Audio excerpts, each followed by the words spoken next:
All right. Hello. Hey, this is Russ Payne with Role Playing Public Radio. We're playing Base Raiders tonight.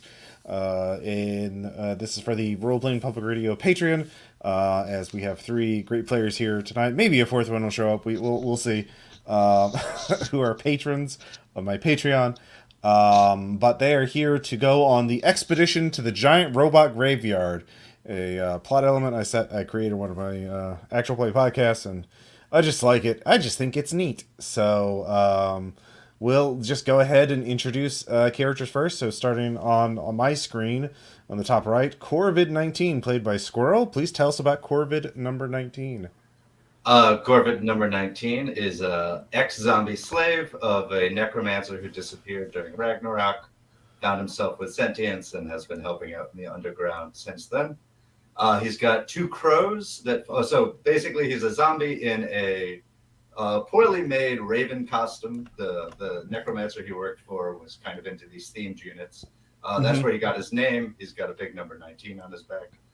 He's followed around by two crows, Omicron and Delta, and he's got a miasma of like flies and various carrion eaters that follow him around. He's been working recently, since the last time, with Samantha and Beatrice, and hanging out with the Dragor Parkour group that he befriended down at the base. Oh yeah, that's right. And you've met up with a couple other allies for this upcoming mission. Next up, we have the player Eden Sky, who's playing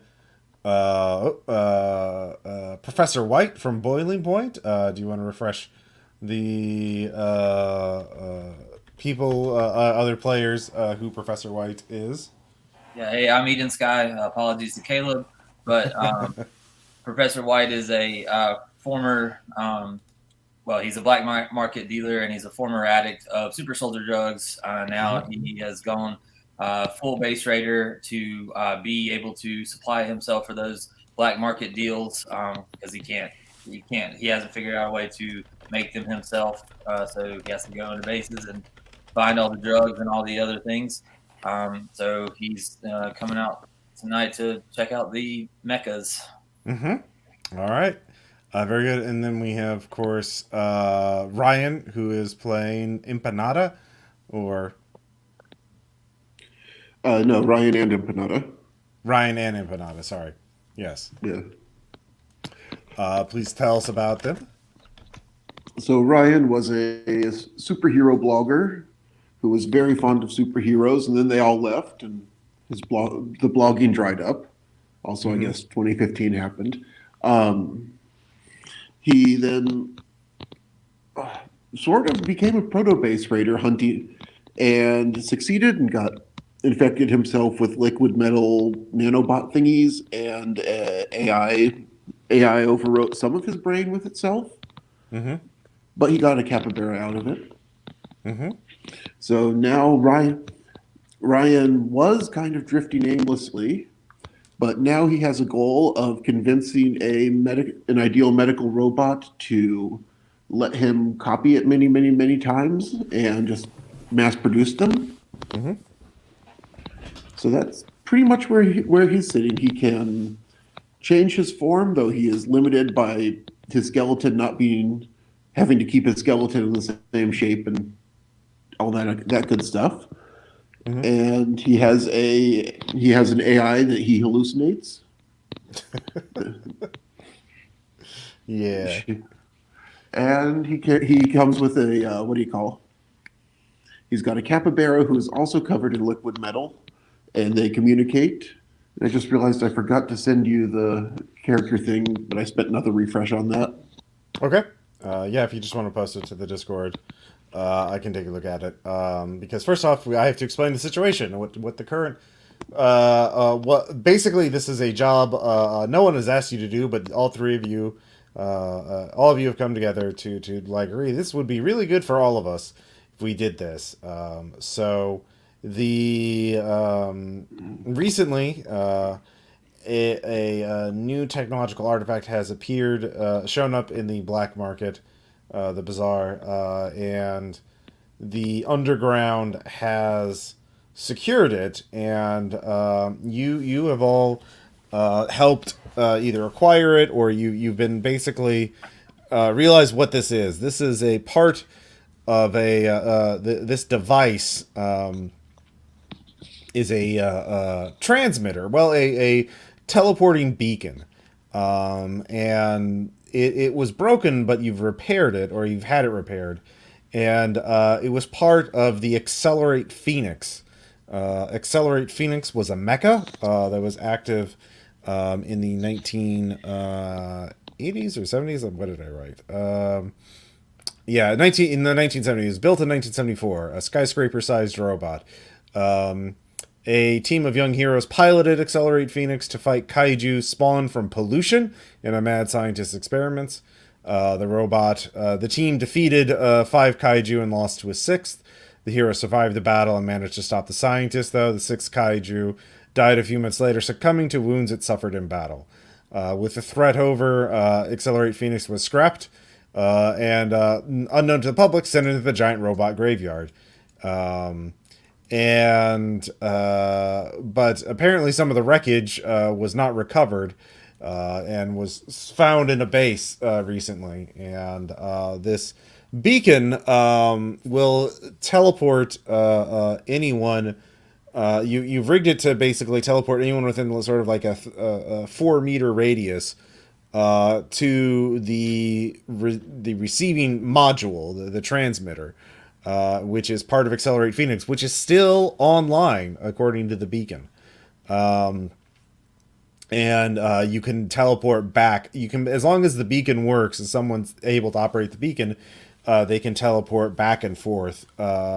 So this means that there is a reliable, quick way to the giant robot graveyard. The giant robot graveyard, of course, is it was built by the Ideal. It's a massive cavern in the upper mantle of the Earth. Old heroes created it to store dead kaiju, wrecked alien spaceships, decommissioned giant robots, basically anything that was too big and inconvenient to store on the surface. That anything that wasn't too hazardous, they didn't put any, doomsday weapons or gray goos or anything, and nothing too useful because it was a big scrapyard. It is accessible by teleport pads and various superhero bases, and there's a single maintenance, and of course, but all of those those are hard to find. There is a single maintenance tunnel network that connects all the way to the surface, but it's a very the graveyard's in the mantle, so it's a bit of a trip from the surface. It is a system of repair and defense robots keep the facility sealed and intact. They don't really care about anything that happens in the graveyard aside from things that threaten its structural integrity. So there's a climate control system, creates weather inside the graveyard. Scientists built it to speed along the decay of kaiju corpses and prevent the buildup of noxious fumes. Artificial sunlight comes in as part of a cycle of day and night. It has become, maybe this was the intention as well, was to create a self-sustaining ecosystem. From your reports, obviously those giant kaiju corpses had some life on them. But now you have, with this transmitting beacon, you have a way to get inside, your own way to get inside the giant robot graveyard, and it is believed that you will be able to get near. This means you'll be able to get inside Accelerate Phoenix's wreckage, which is something you have the schematics of, and the hope is that you'll be able to use Accelerate Phoenix's wreckage, whatever's left of it, to build a beachhead. If you could build a stable beachhead where people could come in, and so you could launch not just, base raids where, an armed group of people come in, grab a few things and run out, but like actual salvage operations where you could sort of then the underground could really thrive. They'd also have space to set up their own factories or workshops. In other words, colonize the giant robot graveyard. There's a lot of ideas.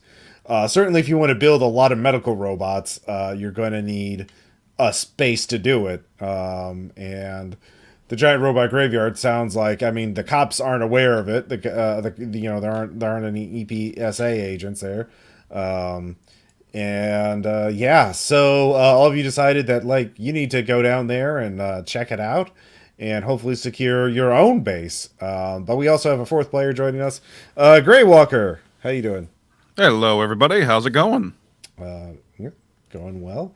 So, what character are you playing tonight? I was hoping to play Knight Errant, unless someone else has already claimed him. Nope. You can be Knight Errant. Huzzah! Knight Errant is one of the pre-gens in the Base Raiders book. He is a self-styled, high-tech knight and vigilante who's a bit self-serving at times, but you gotta pay the bill somehow. And what better way than to fight crime? And then have the criminal scum whose misbegotten gains thus become mine briefly, and then return to the police a little bit lighter. Mm-hmm. Exactly. So, the four of you have been basically given access to this teleporting beacon. And you know it'll teleport you somewhere inside the giant robot graveyard, but you don't know anything else. You're based on the data that you have, the place you'll be teleporting to will be somewhat near the wreckage of Accelerate Phoenix, and that's your best bet for setting up a permanent beachhead. And that's so this is more of a sandbox, open-ended scenario where you guys sort of decide how you want to do this. Now you're in the New York Underground right now. You have access to it. Beatrice is certainly eager to help, but she can't. If you want. So one thing you can do is make skill checks to figure things out, gather resources. You could also basically make promises about who gets access to the beachhead, and people would be willing to invest. They're taking some risk because it's not a guaranteed you'll be on the beachhead. But I'll just say right now, each of you as a character have 1/4 control over the beachhead. So there's 4 shares of the beachhead. And so you could promise like half of your share, so 1/8 of the beachhead to someone else in exchange for resources to help get it done. Or you don't have to, or you could make it less. So, but each of you had 25% of the 25 points. Actually, that's probably easier than fourths. So each of you have 25 shares of the beachhead. But yeah, you have the stuff that your characters have, and you can teleport anytime you want to, and it seems to be pretty reliable. As we start the scenario, you have not actually activated it yet, but you're in basically Beatrice has given you a spare empty warehouse-sized room in the underground that you set up the beacon in the middle of. There's a circle on the ground that designate the 4-meter radius around the beacon that once it's activated, and there's like a control panel outside that area that somebody pushes a button, and you can have Beatrice or someone trustworthy there to teleport at regular intervals. You don't know if communicating from the graveyard will work or not. I'll just go down the line and sort of ask each player what they want to do first. Or if you want to talk to the other player characters. So Corvid 19, what are your first inclinations? You just want to head to the wilderness right now, or do you want to do some research, or do you want to like gather some resources to help you for the expedition? I mean, he's going to be really invested in this project. I mean, all of his shares are tied up in that. He and the Dragor parkour zombies have been talking, and everybody's pretty sick. While they don't have free will, they don't want to be taken advantage of anymore. And we're going to unionize, and that's going to help really fund the union drive, the undead union in the underground. So towards that end, I want to investigate what happened to the team that used to operate Accelerate Phoenix, if any of them are still alive. Okay, yeah. How do you want to do that? What skill do you think would help you with that? I guess I was just going to do an investigation. Yeah, investigate would work. Let's see what I get. That's a 2. Okay. Monday. Yep. Yeah, there is one.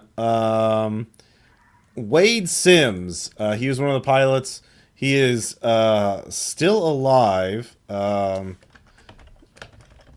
but he has gone into hiding since Ragnarok. He apparently, based on the reports you're receiving, he's kind of believing he was a bit paranoid, a bit of what you might call a prepper ahead of time.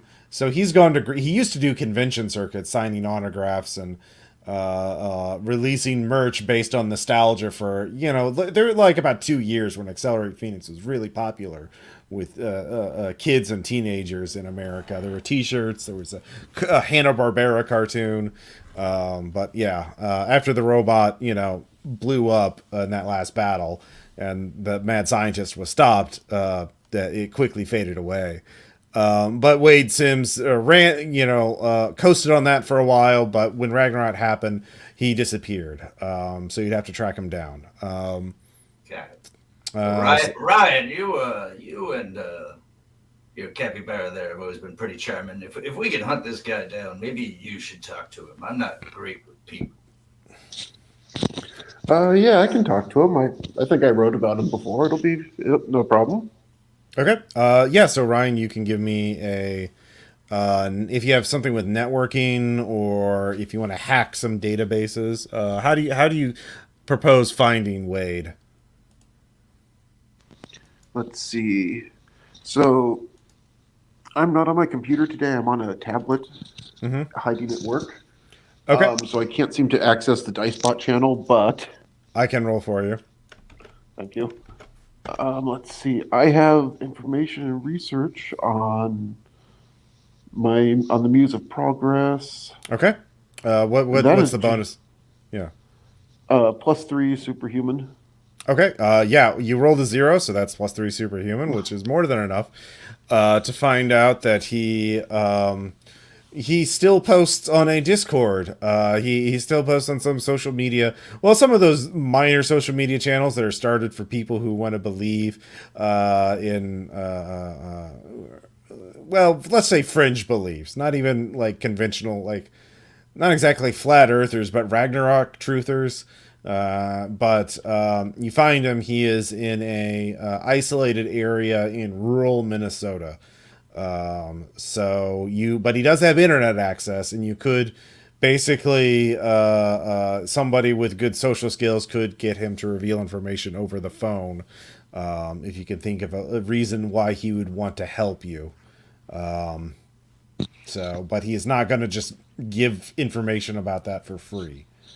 If that makes sense. So while you're thinking about that, let's go to Professor White. What is Professor White thinking about doing? So with my black market dealer, do I know if Phoenix Accelerate was the last thing put in the graveyard? It was not. It was used up until Ragnarok. It is a vast area. It is the size of a small country. Gotcha. It is like Belgium size, probably. Nobody knows the exact parameters of it, but that's the problem. Is every time people have gone down there, it's just so chaotic and wild, and nobody knows exactly what these wrecks are. Like knowing what specific robot it is and being able to pull up schematics and realizing at least some of it is an attack to actually access from the surface, i.e. the teleporting pad. That means it's the best prospect for setting up a beachhead that you've ever heard of. But you can't dig up more information in general about the giant robot graveyard with your black market dealer, because other people have been down there. Right. So I was going to see if I could try to locate like somebody that had been down there before, to maybe get like a Sherpa or somebody to guide us that maybe has gone a few times or saw a bunch that actually survived. Okay. Go ahead and give me a black market dealer roll then. Okay. So I have extraordinary plus for. Let's see. So you rolled a -1, and your black market dealer is at a 3, so you get a 2 at the extraordinary tier. Okay, so you don't find the very best with that, but you do find there's 3 levels. There's actually there's a a young woman who's volunteers to do it for free for the experience. So you can just have her. Her name is Felicia Stevenson. So then there is Bog Billy, who seems who speaks with a wandering accent of some kind, from Cajun to hillbilly. And then there is let's see here. Rose. Rose is an expert, but Bog Billy and Rose both want to be paid. And you can pay them in either points for the beachhead or fate points, as you call in favors. So, what do you. Let's see here. Rose would want 10 points or 2 fate points, 10 shares or 2 fate points, and Bog Billy would want 5 shares or 1 fate point. All right. And Felicia will do it for free. Okay, what's Bog Billy's CV with this? Rose is an expert. What's Bog Billy? Oh, he's been there before. Okay. He knows all about it. Okay. So is Rose. Okay. But Rose, in your opinion, has a better rep. She's more experienced. Well, actually, they both seem experienced, but yeah. So you're not sure exactly why Rose commands a higher price. Gotcha. But yeah, so you can think about which one you want to hire, if any. But that's what you're doing. So just let me know when you figure it out. So Knight Errant, what are you doing for your first prep? Well, if it's anything that Knight Errant knows, is that with a good location, basis at a base of Operations.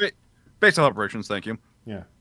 The important thing is a good defense. So, not being a strategic mind himself, more of an offensive and do good and just just out there with his hands were beating people down. He's not really that up for the defense, but he knows somebody that is, and goes to see an old friend, Iconoclast, to ask her for a bit of help with this endeavor in setting up some defenses. Well, she's like, well, I mean, what do you have any imagery of the place yet? Like it sounds like you're putting the cart before the horse. You need to like actually get eyes on the wreckage and like see what's there first before you come up with defenses. Like you don't even know. You said it's somewhere. The teleporter pad somewhere is within the vicinity, but I mean, what does that mean? Like, how close is it even? You don't even know how close this teleporter pad is to the main wreckage. Look, for all I know, this thing's supposedly the size of a continent. Ballparking this inside that is pretty easy. Yeah. Well, you should probably. Well, maybe. You know what? Here's advice I'll give you for free. You might want to think about getting a vehicle of some kind to travel around in there. If it's that place like that, you might want to get like some wheels or a hover thing or something. Because I know I wouldn't want to go that far on foot. Maybe get a drone or something, or a flyer so he can give you scouting. I don't know where.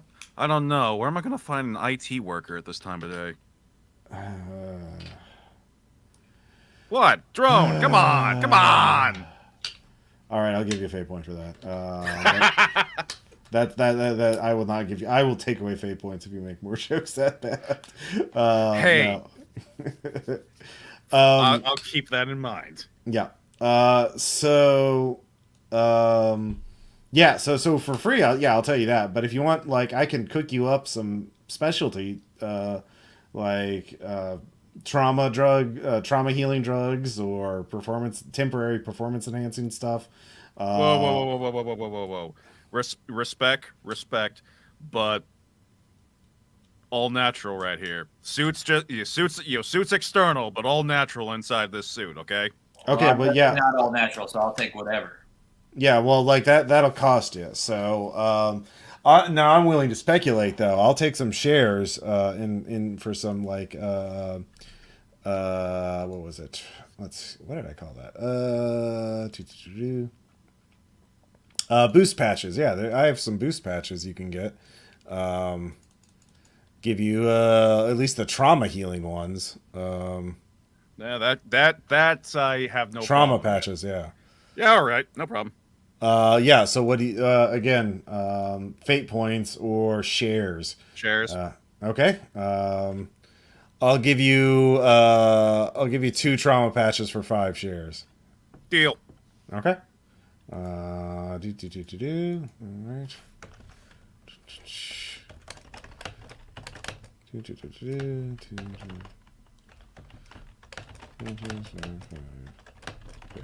Okay, so yeah, so the trauma patches, which are in the boost patch supplement, give you, will heal wounds real quick.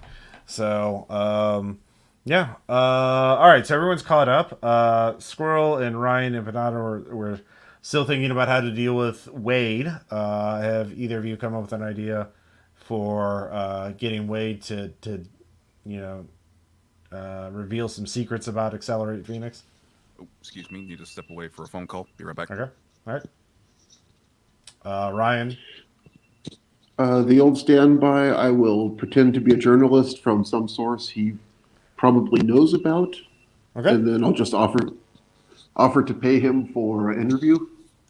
Okay. Okay. Very good. All right. What's your skill in that? My skill in, let's see, which one would this be? Resources or just lying? Probably lying, because you're definitely doing that. Okay, yes, I am. That would fall under liquid metal coding, and that is superhuman. +2. +2. All right. You only get a +1 with that. Do you want to spend a fate point? It is superhuman. Was he superhuman? Well, You he get is. bitten by those spiders? Maybe he's very superhumanly stubborn when it comes to talking about the source of the most traumatic events of his life. Can I try to aid through a flashback? Okay, sure. The night before, I come through photos of his former teammates and make my face out to look as close to it as possible, and just haunt him throughout the night, just like standing at the window, just being like, "Avenge us!" Okay, give me. What are you rolling for that? I'm not sure. I guess I'll do intimidate. Intimidate. All right. Yeah. No. Yeah. How is this going to make him want to talk about it? +2, so that's a 1. 1 mundane. 1 mundane. Yeah. With one mundane, that's not really. He doesn't even really notice. With that, he's a pretty oblique guy. He's pretty dense. So yeah, Ryan, he is not going with only a plus. You rolled a total of a +1 because I rolled a negative. Yeah, one. yeah. So you're gonna have to spend a fate point or think of a different tact. Okay. And I can't roll resources to tempt him? That would be using a different tact. So you Different could, but if that fails, then those are yeah. So you can. Do you want to spend the fate point, or do you want to risk a second roll? I will spend the fate point rather than risk dice bot. Okay. All right. I will tag super blogger. You lean in on. You realize he's waffling on telling you, but you've heard this before. Your experience in getting these people to reveal their secrets lets you needle him in just the right way to get him to reveal. He's like, all right. Yeah. So Accelerate Phoenix was actually, in order to even get it to the graveyard, they had to fix it. It had to walk to its own grave. So they partially repaired it because it was just they couldn't just they figured it was easier to have it walk under its own power than to because all it had to do was walk through a giant portal and then into its resting spot in the graveyard. So it's in a lot better shape than I imagine most of those. They figured out ways to teleport mass piles of wreckage more easily, but then they didn't. So, yeah. So they fixed him a little bit, but it wasn't. It was too expensive to fix it back to combat worthiness, and there's a new generation of mecha coming online, and blah blah blah. And my skills were obsolete. My reflexes were shot. So that was the end. I was retired at the age of 20. That was my life. My entire life had been focused on that, and now it was over. But if you found a beacon, you know, there's some wreckage left behind, and they did. So he starts talking about the specs of the teleporter and how the teleporting worked, and with that technical data that Wade gives you, you're able to like do some diagnostics through your own beacon that you have access to, and you realize that the pad you're going to transmit to is not anywhere near the wreckage. According to your telemetry, it's going to be approximately 50 miles away from the power core, where the heart of Accelerate Phoenix. Now, Accelerate Phoenix uses an experimental high-tech reactor system that has to run basically forever. They can't actually decommission it. So it's fine, it's stable, they just can't turn it off unless they just left it running. So free energy source, which is good. But yeah, you have to cover about 50 miles to get from where you teleport in to get to the wreckage. So you get that information. Is there anything else you want to know about Accelerate Phoenix from Wade? Yeah, how roomy was it? It was roomy. It was big. You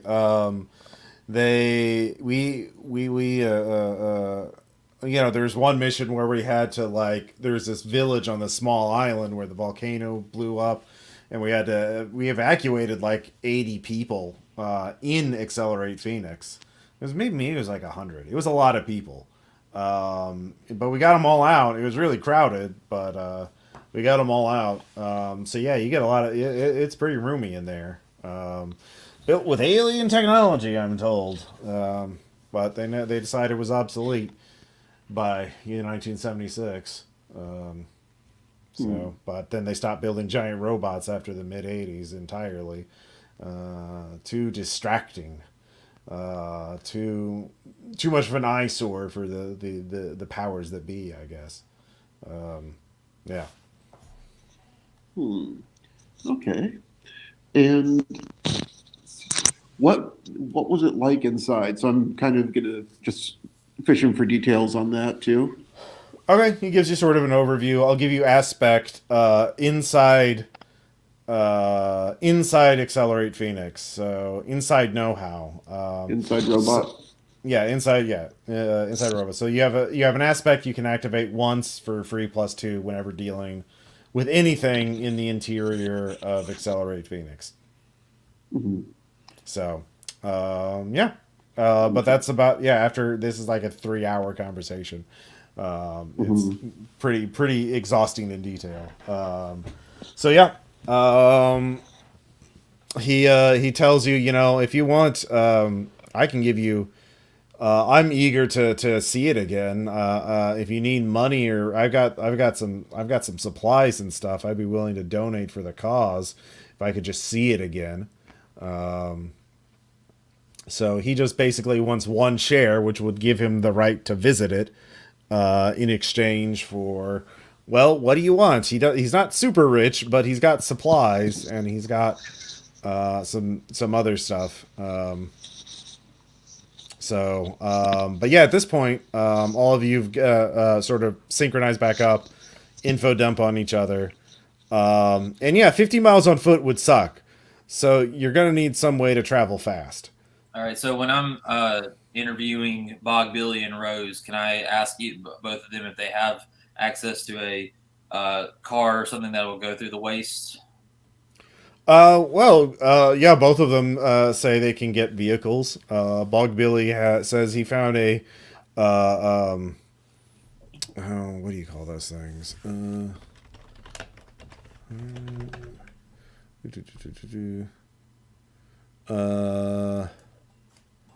What are those? He has Bog Billy has a magic airboat. Like literally, he had a wizard enchant it, so it can fit like 8 people Bob Billy gets the job. Rose has let's see here. Rose has access. She can get you like a high tech like an armored personnel carrier big enough for 6 and supplies and a supply train, or a yeah, that would be, those are your, so yeah, but yeah, if you pick Bog Billy, so yeah, Bog Billy wants what is it, 5 shares, and 5 shares or 1 fate point. We'll do 5. We'll do the 5 shares. Okay. Bug Billy and his magic airboat. 5 shares. Okay. Cool. So you have a vehicle. And let's see here. Yeah. What do you guys want to do anything else before you head in, or do you want to just yeah, you can talk amongst yourselves. You think you just like teleport in and head straight in, or head straight to the thing? I'm the adventurous type, and I have no fear of walking into danger, so clearly my vote is to head straight in. I'm not gonna try and lie and say, "Oh, let's take the safe and cautious kind." No, let's just head on in. Does Bog Billy have any suggestions for what we should get before we go? Well, y'all need food and water, and I got a medic bag, but that's about it. I actually don't. Oh, okay. Well, yeah. Also, I don't know what you want to do with the wreckage of this giant robot, but yeah. Are any of you like engineer types to analyze what needs to be done? Yeah, I can do that. All right. Well, there you go. Because they're probably gonna have to make more. Well, you're definitely gonna have to make more than one trip. Is what it sounds like. Can we move once we get there, do we know if we can move the pad? Take the pad with us? You don't. Can we build a train?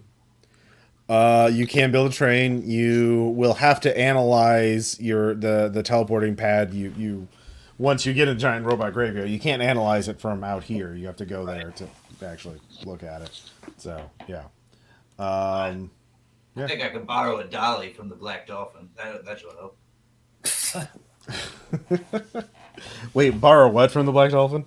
A dolly, Oh yeah. You definitely get a dolly. Yeah, that's all you'll need for a 50-mile trip through the.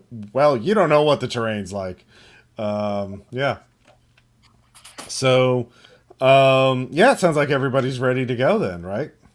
Well, so can I roll black market dealer to get us some food and water and provisions? No, you don't have to roll for that. Okay. You'll have basic stuff like. Okay.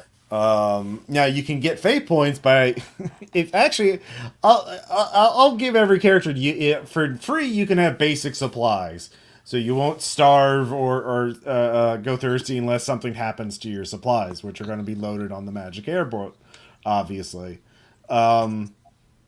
Now, if you want a fate point, you could be lazy and be like, I got a bottle of water and a bag of chips. What more do I need? Or if you want to spend a fate point, you could have really good supplies that will give you additional bonuses on,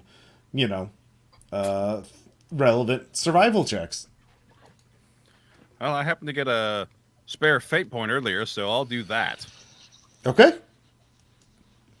All right, you get really nice supplies. So you get the top of the line shit. Yeah, that'll be good. So everybody else is just going to stick with the default. Well, I gotta ask. Yeah. Does this offer apply to me, considering that my body can survive space up to +3 superhuman? Well, it's also things like ropes and lights and yeah, also being able to help your other people, other base raiders, your other characters. So, like, if you come to a cliff that you need to climb up, or something to pull the airboat over, or get, stuff to make repairs, or things to make a splint for an ally's broken leg. or anything else. Basically, like, yeah, I'm going to treat it a bit like preparedness in a gumshoe game. Like, if you want to have X, well, then yeah, Okay. yeah. I will spend a fate point then on spare supplies for my partners, but then also spare parts for myself, just a bag of Okay, them. yeah. So yeah, you have really good shit. So two of the characters do, and the other two have normal supplies. So, yeah. Wait, spare parts for yourself? Is that basically just grave robbing, or? I have I've got sources. I mean, some of it's naturally sourced, some of it outsourced. Oh, okay, I got you. Yeah. That makes sense. It does make sense. So the all of you load into Bog Billy's airboat, magical airboat, and you hit the beacon, and you are in the middle of a jungle. The air is sweltering. It is very humid. It is brightly lit overhead. You can hear strange bird calls out in the distance, and you are in a clearing. And the airboat is directly floats a few inches off the ground, and then you see a half-buried circular machine that you recognize as the teleport pad for a teleport pad for the Accelerate Phoenix. It looks it looks you wonder how it got here, but you have you know what direction the Accelerate Phoenix is from here, but that's about it. So Ryan Empanada, what do you use to analyze the technology of the pad? I use Muse of Progress, which Use is what? +3. Okay, +3. All right. Can I assist with science? Sure. All right.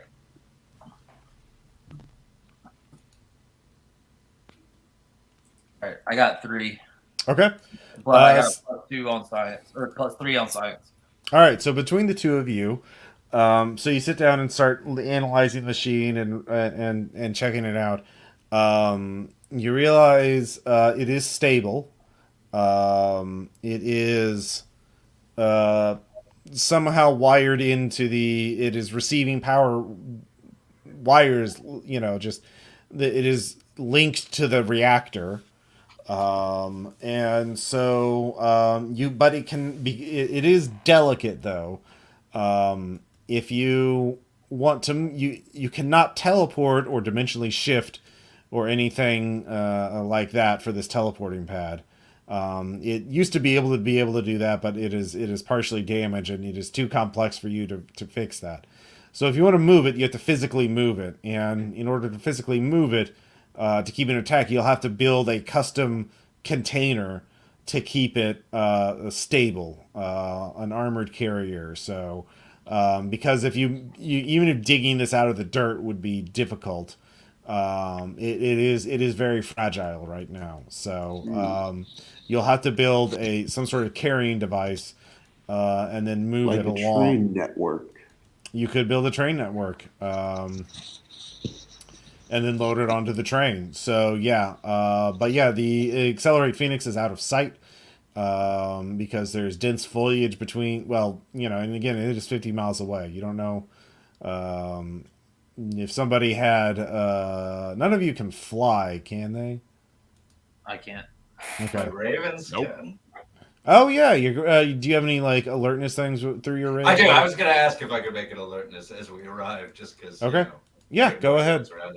All right, I send Omicron and Delta out to see what we get. Mm-hmm. 1 + 2. So that's 3 at fair. Or at Monday. Mundane. So mundane here, you cannot see. They cannot visually get eyes on the Accelerate Phoenix from 50 miles away. The air is hazy, and like I said, it's very humid.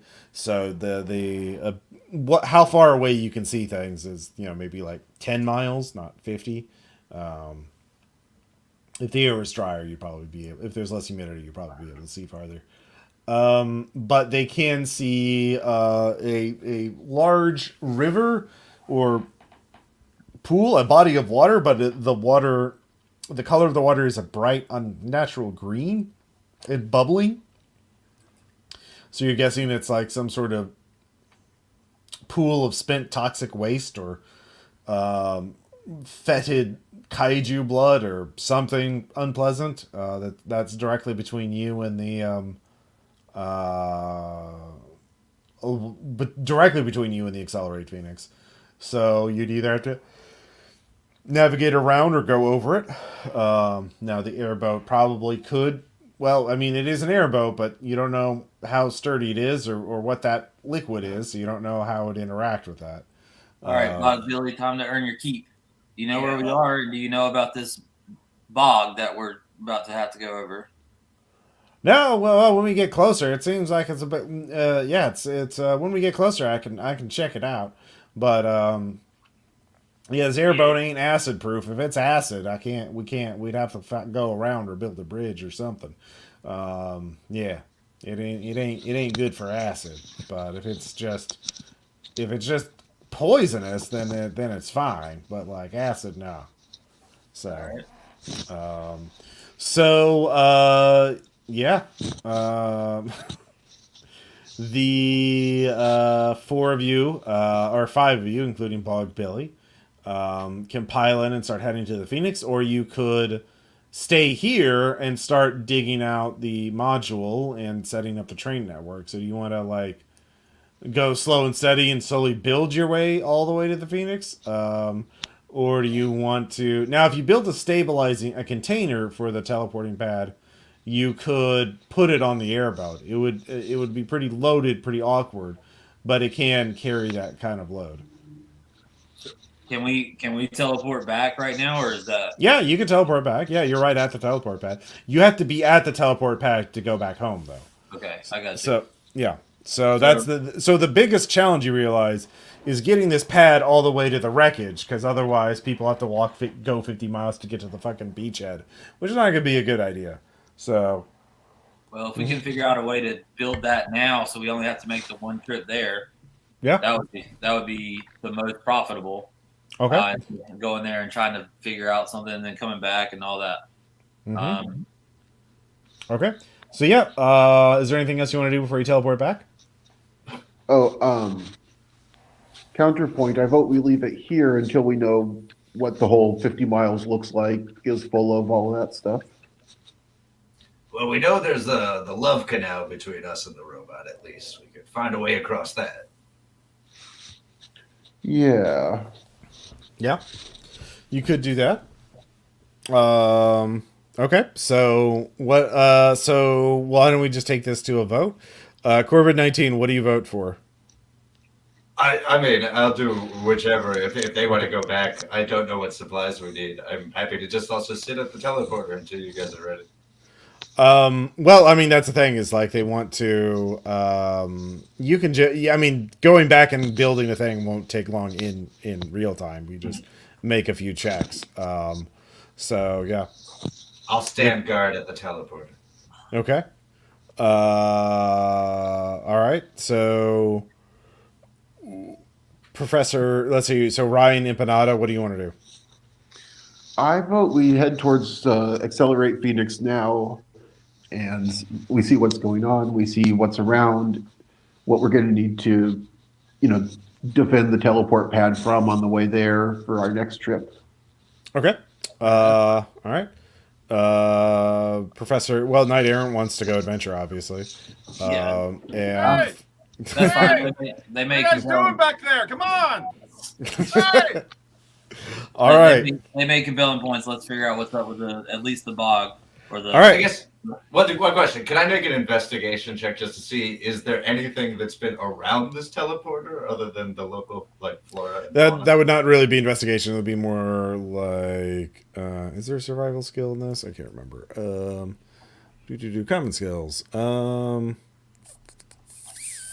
Survival. There's a survival skill. And I don't have it. I have Yep. that +2.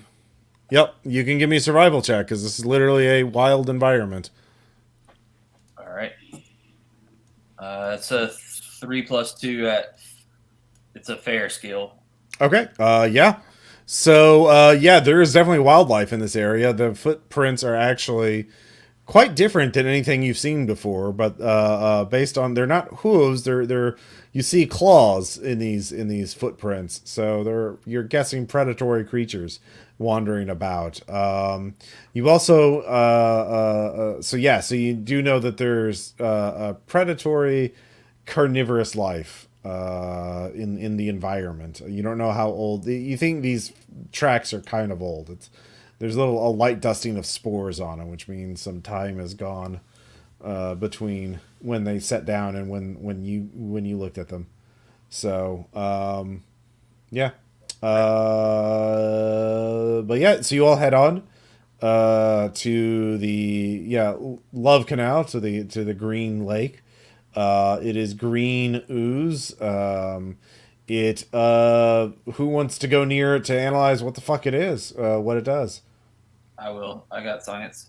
All right. Also, hey, you might have said this earlier. Is this like a pocket dimension, or is No, this is on Earth. They carved a massive cavern in the Earth's mantle. So Okay. this is far underground, the real world, or on Earth. But it's not a separate dimension. So it's just super science made a big cavern. So it's more like Hollow Earth kind of bullshit.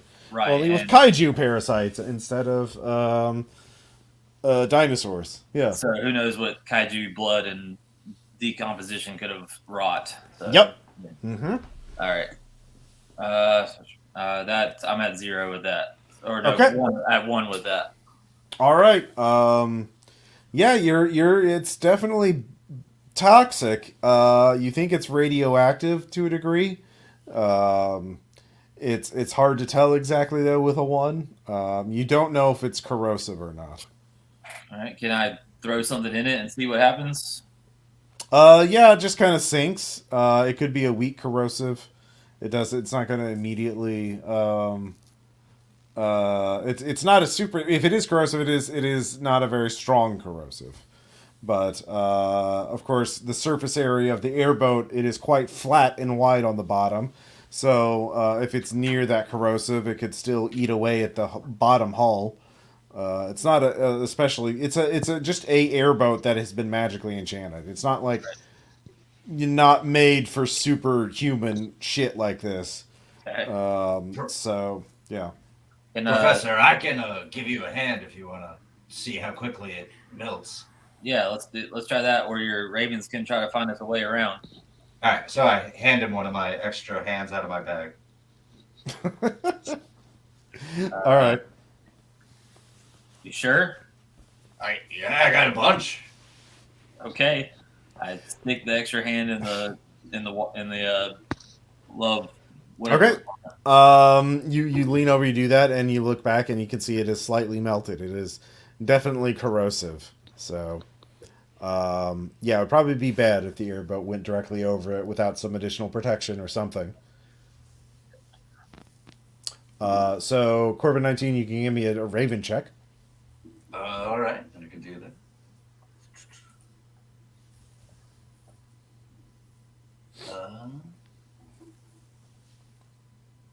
Only +1. 2. Monday. Okay. Yeah.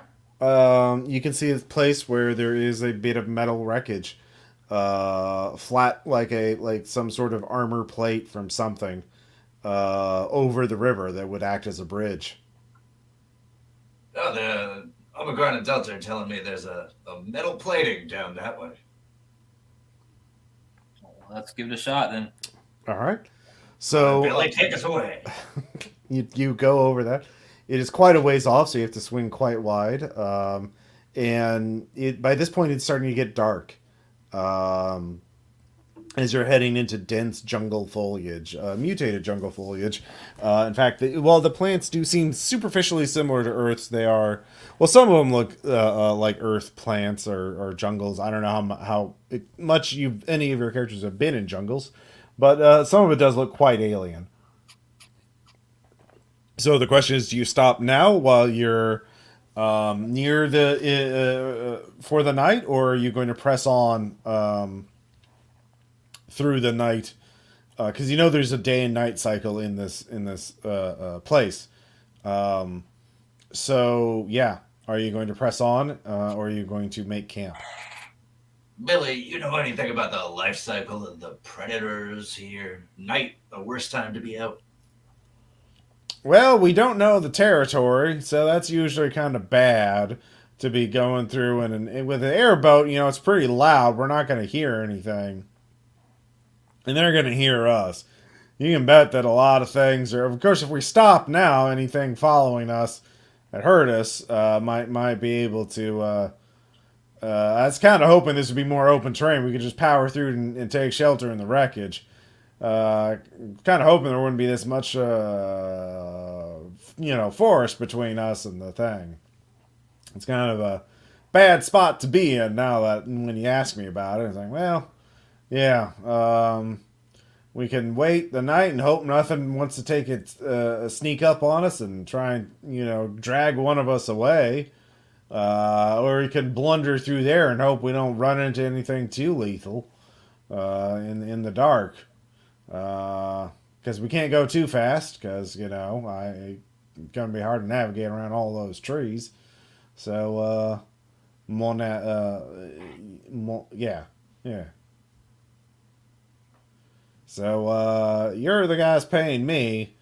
Personally, I'd I'd probably set up camp and you guys all armed, kind of set up a little fortification or, barricade or something to wait out the night. But yeah, because we only got one airboat. If this breaks, we're doing a lot of walking. So, yeah, now when he talks it out, he thinks, well, maybe you should stop for the night because breaking the airboat in the middle of the night doesn't sound like a great idea. All right, well, let's set up camp and we'll just take shifts. I guess all the superpowered people will take shifts. Okay. All right. Let's see here. Let's see. All right, who's taking first shift? I'll do it. All right. Knight Errant, give me an alertness check.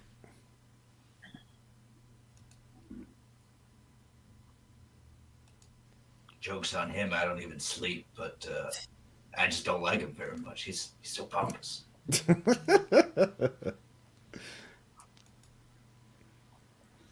Hey, I got to step away for a sec. All right. So it's average +1. I thought it was on Vigilante Investigator, but apparently not. So +1 to this. So boop-doop-doo. Dice roller.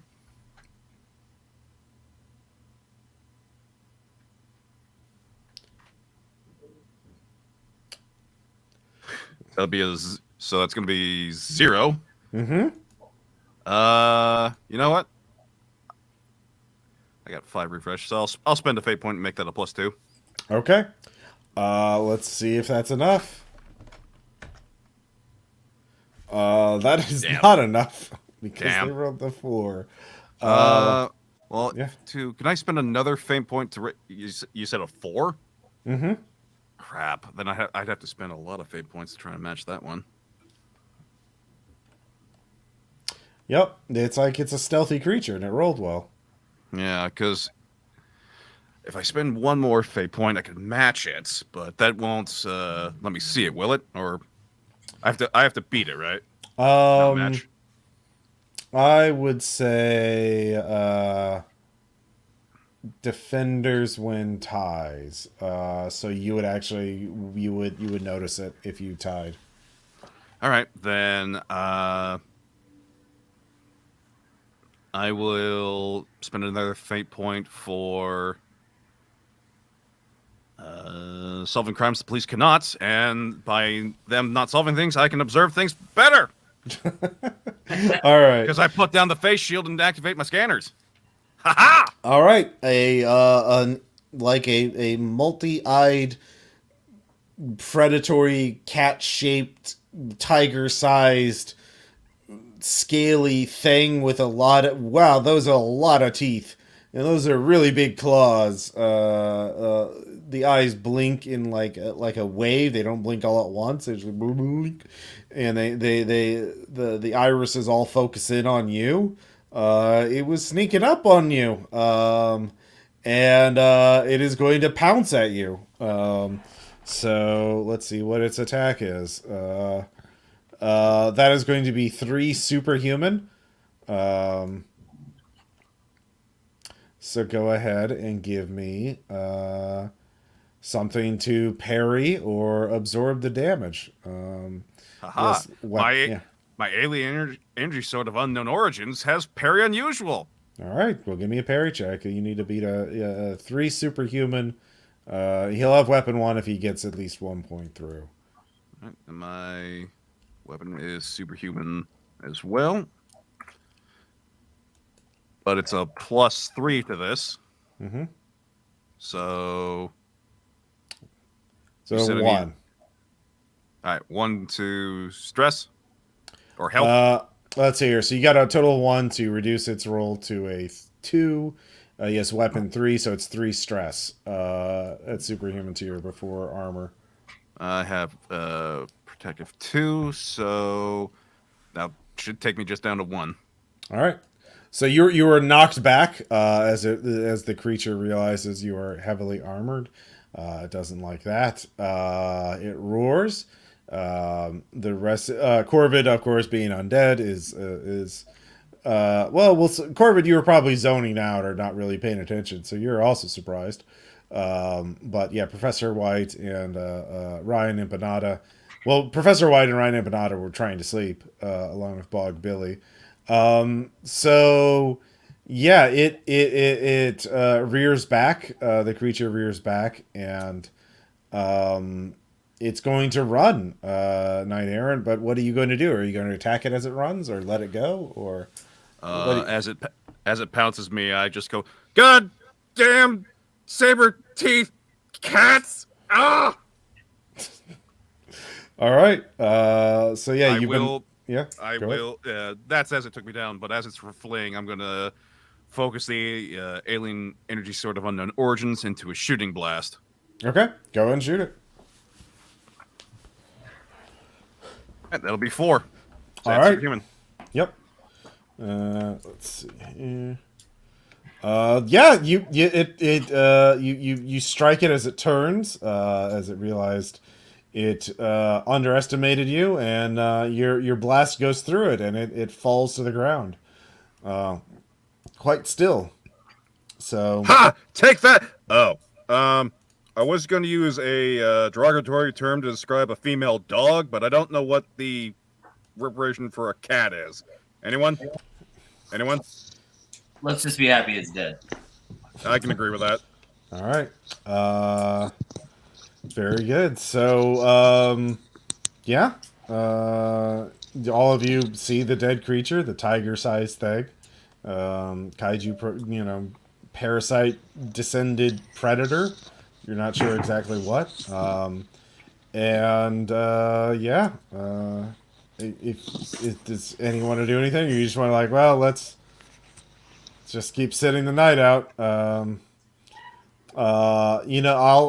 Bog Billy actually goes out and starts cutting up the meat of the dead creature. I asked Iconoclast for defenses. Could have just been a sentry gun. Could have just been, like an automated Gatling turret. I'd been happy with anything. But you said no. Observe and find out the. Oh, hang on. Find out the location. Take care of that. But no, had to scout it out. And I asked gun. I asked Bog Billy what he plans on doing with the meat. I'm gonna cook it. All right, let's not do that. How about we just cut it up and put it all around the camp as a warning to the others? Well, that'll attract more of them. All the blood and stuff. You think? Yep. Okay. Well, let's not eat it, though, Bog Billy. Fine. Look, guys, it's sharp logic. Blood in the water brings them closer. I can only kill so many of them in a night before I get tired. Here, I can help. I think I'm probably the worst smelling thing around here. I'll just go stand 50 feet away from the camp, and they'll come after me first. Okay. All right, Corvid. As you do that, go ahead and give me an alertness check as time passes. Oh, yeah. I was. That would be A 1. Okay. Let's see Monday. how they roll. Let's see. Defenders win ties. So, yeah, you see another creature. It looks different. It doesn't look well. Somehow it has fewer eyes. It has one big eye. You don't see much of its shape, but it's definitely coming towards you. I wonder what that is. Yeah. Are you just gonna let it, or are you gonna like Oh no, react to it? I'm gonna scream out to them. Something's coming, and then I'll use my miasma spray and kind of shoot it All in right. its direction and see what happens. All right. Go and give me a roll of your miasma spray. There would be a 3 supernatural. I mean, super. All right, yeah, no, you nailed it with it, and it screeches, and withdraws. So, Can I can yeah, I fish for a fate point on this?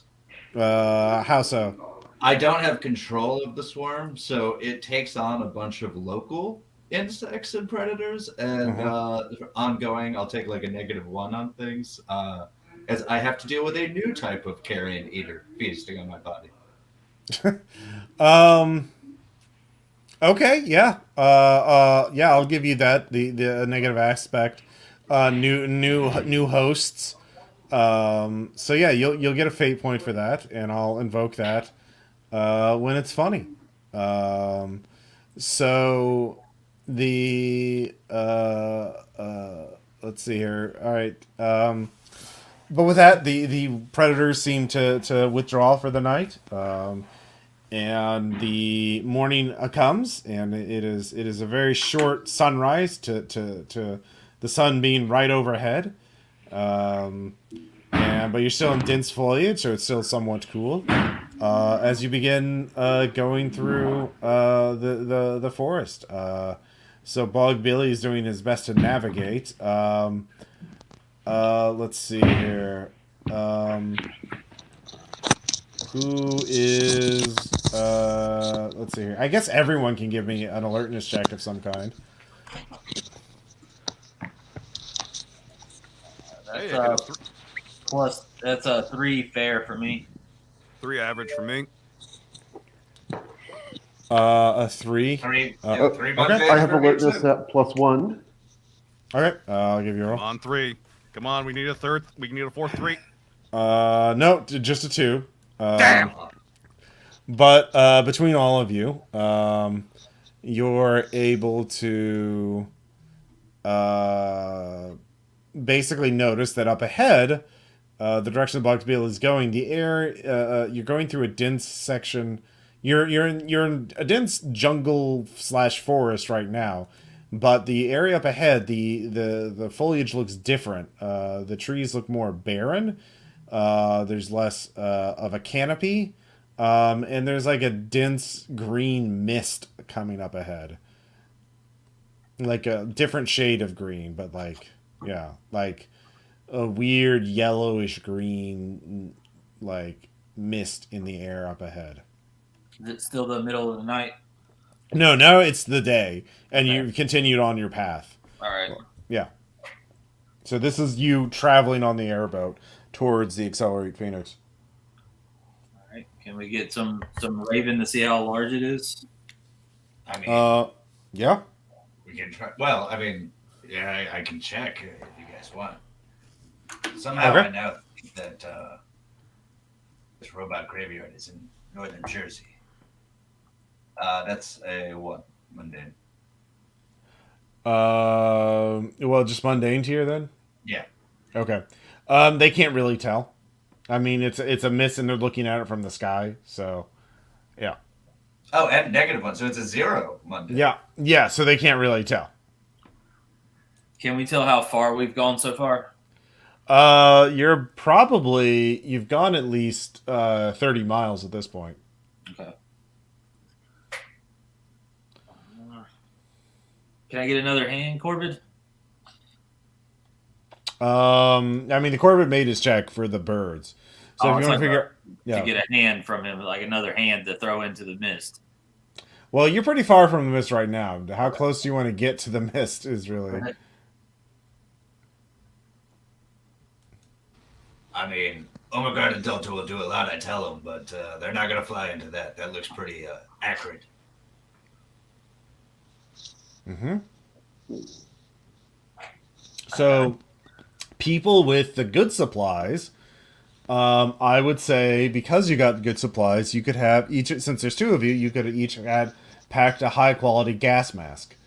So you could have 2 gas masks if you want. Cool. Okay. All right. Well, here.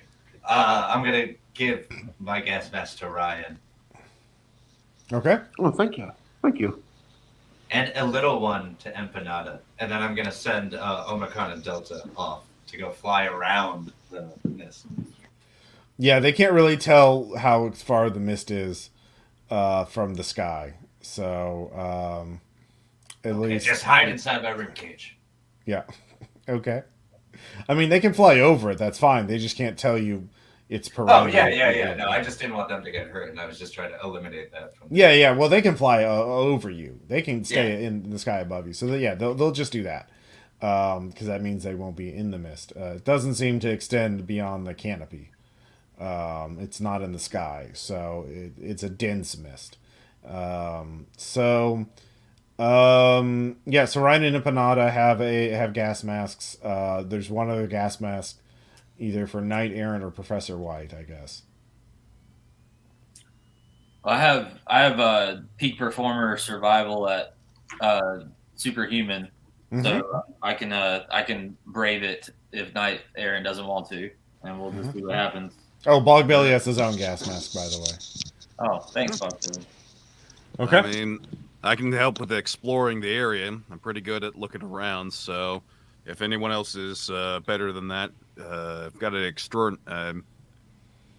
Used to looking through more dangerous territory, but I say that with then realizing get jumped last night by serrated teeth tiger death machines.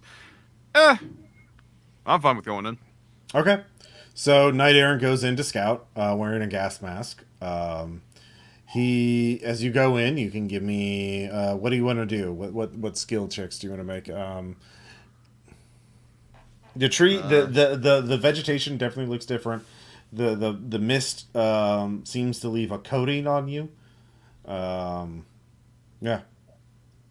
Then let's see. Maybe do some research, try to figure out what's going on with this mist, see what it's actually doing. You can't. Research is more for like looking up printed stuff of other people. Right. Examine then. Try to analyze. Mm-hmm. All right. I'll roll that with vigilante investigator. Mm-hmm. So +4 to this at extraordinary. Mm-hmm. So 4. Okay. With that, you realize these are spores. You actually realize you're walking on top.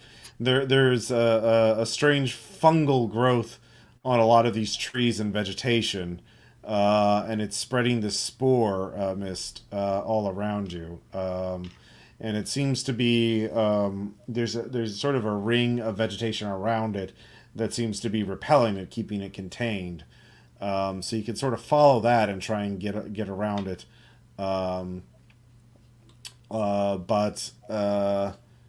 Yeah, so that seems odd. You don't know what the spores do, but there's definitely like a massive spore patch. But now you've spotted the sort of border of it, and you can try and just walk around its perimeter to figure out how to get around it. Or you could try to figure out what the spores actually do. It doesn't seem to do anything to you, so you're guessing whatever effect they have, you have to inhale them. So, I'll broach that topic to those with me. Should we? well, you're by yourself right now. Oh, okay. Yeah. Because that was the whole point of you putting on the gas mask and scouting up ahead. Fair enough. Mm-hmm. All right, then I shall make my way back with what I have discovered. Okay. So, yeah, Professor White, you have science. You could try and analyze them. You have samples from Knight Errant. All right. Okay. That's 3 at good. Okay. You should find out if they get you high. Yeah. Oh, he's very interested in that. We'll save that for later, though. We're just trying to survive at this point. Yeah. Um, yeah, these are alien. This is an alien spore. This is an alien fungus. This is not anything on Earth. Its effects would probably be really bad for people to ingest. You don't know. You probably could make it into a drug that would be fun to take or beneficial to take, but it would take months of research to figure out how to do that in a lab. You can't really do it in the field because you haven't seen what it does. You'd have to do some experiments to really get a better sense. But you're guessing it's bad. It's definitely bad to breathe them. But yeah, something about the vegetation that has survived is keeping the spores locked into this area. So yeah, you can either go around the perimeter or you can push through and hope that your body is strong enough to take it, because you don't know how wide the patch is. So holding your breath's not really an option. Right. Or you could try and fabricate a gas mask from other supplies. I can try to do that with survival. All right. That way, because I'm the only one that doesn't have a gas mask, right? Right.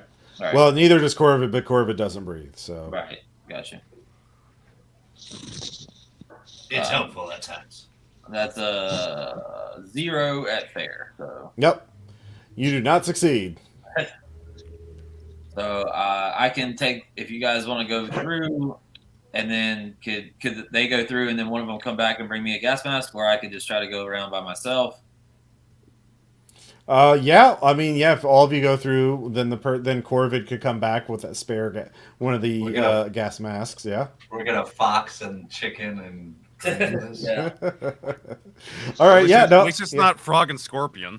Yeah. Yeah. So who's staying behind? I guess Professor White's staying behind first. Yeah. I'll stay behind. All right. You could just risk it. Some of my closest colleagues are cordyceps hosts, and they're great. Only after tons of research. We've got to get this everything set up so I can fix my supply chain problems. Mm-hmm. All right. So the rest of the party goes ahead. Professor White, give me an alertness check. Okay. That is a 5. Yeah. There are a couple of tiny little alien looking creatures, insect looking things that are watching you from a nearby tree. Like they're intently observing you. They're vaguely humanoid in shape. How tiny? Like 3 inches tall, something like that. All right. I'll keep my eyes peeled on them and just wait. Okay. I don't do anything to startle or, I just wait. Okay. Well, their behavior seems indicative of higher intelligence. They are not foraging for food. They are watching you. So, Can I just do a wave and see if that does anything? Okay, you wave at them, acknowledging, looking straight at them and waving at them. Yeah. And the 3 of them, they point their hands at you, their little tiny little arms, limbs, at you, and then they scatter. You seem to have startled them. Okay. Do I look around me 360? Do I see any more anywhere, or anything? With a 5, yeah, you see another one. Yeah.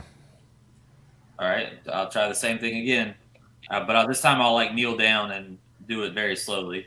Okay. It seems to be paralyzed with fear, or awe. Okay. I'll just say hello, and see if that brings any reaction. Yeah, you realize it did say something, but it's very tiny and it's very, very quiet. You would have to either pick it up and put it next to your ear or lean down very closely to hear it.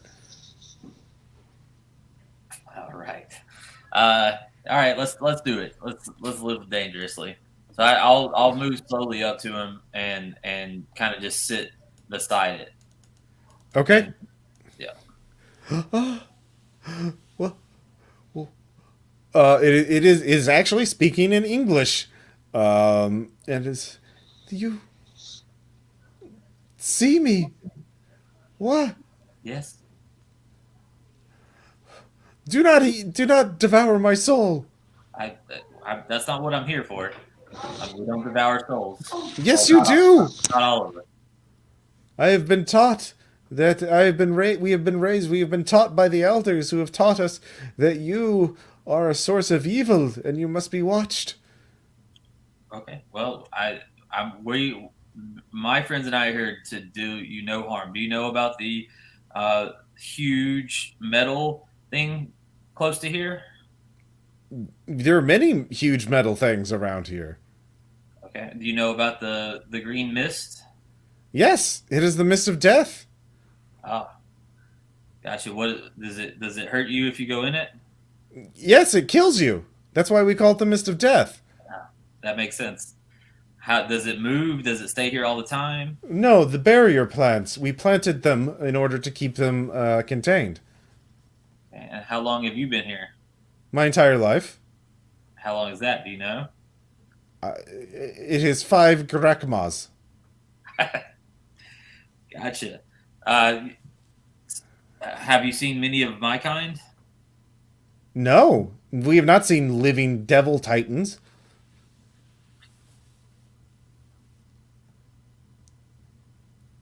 Okay.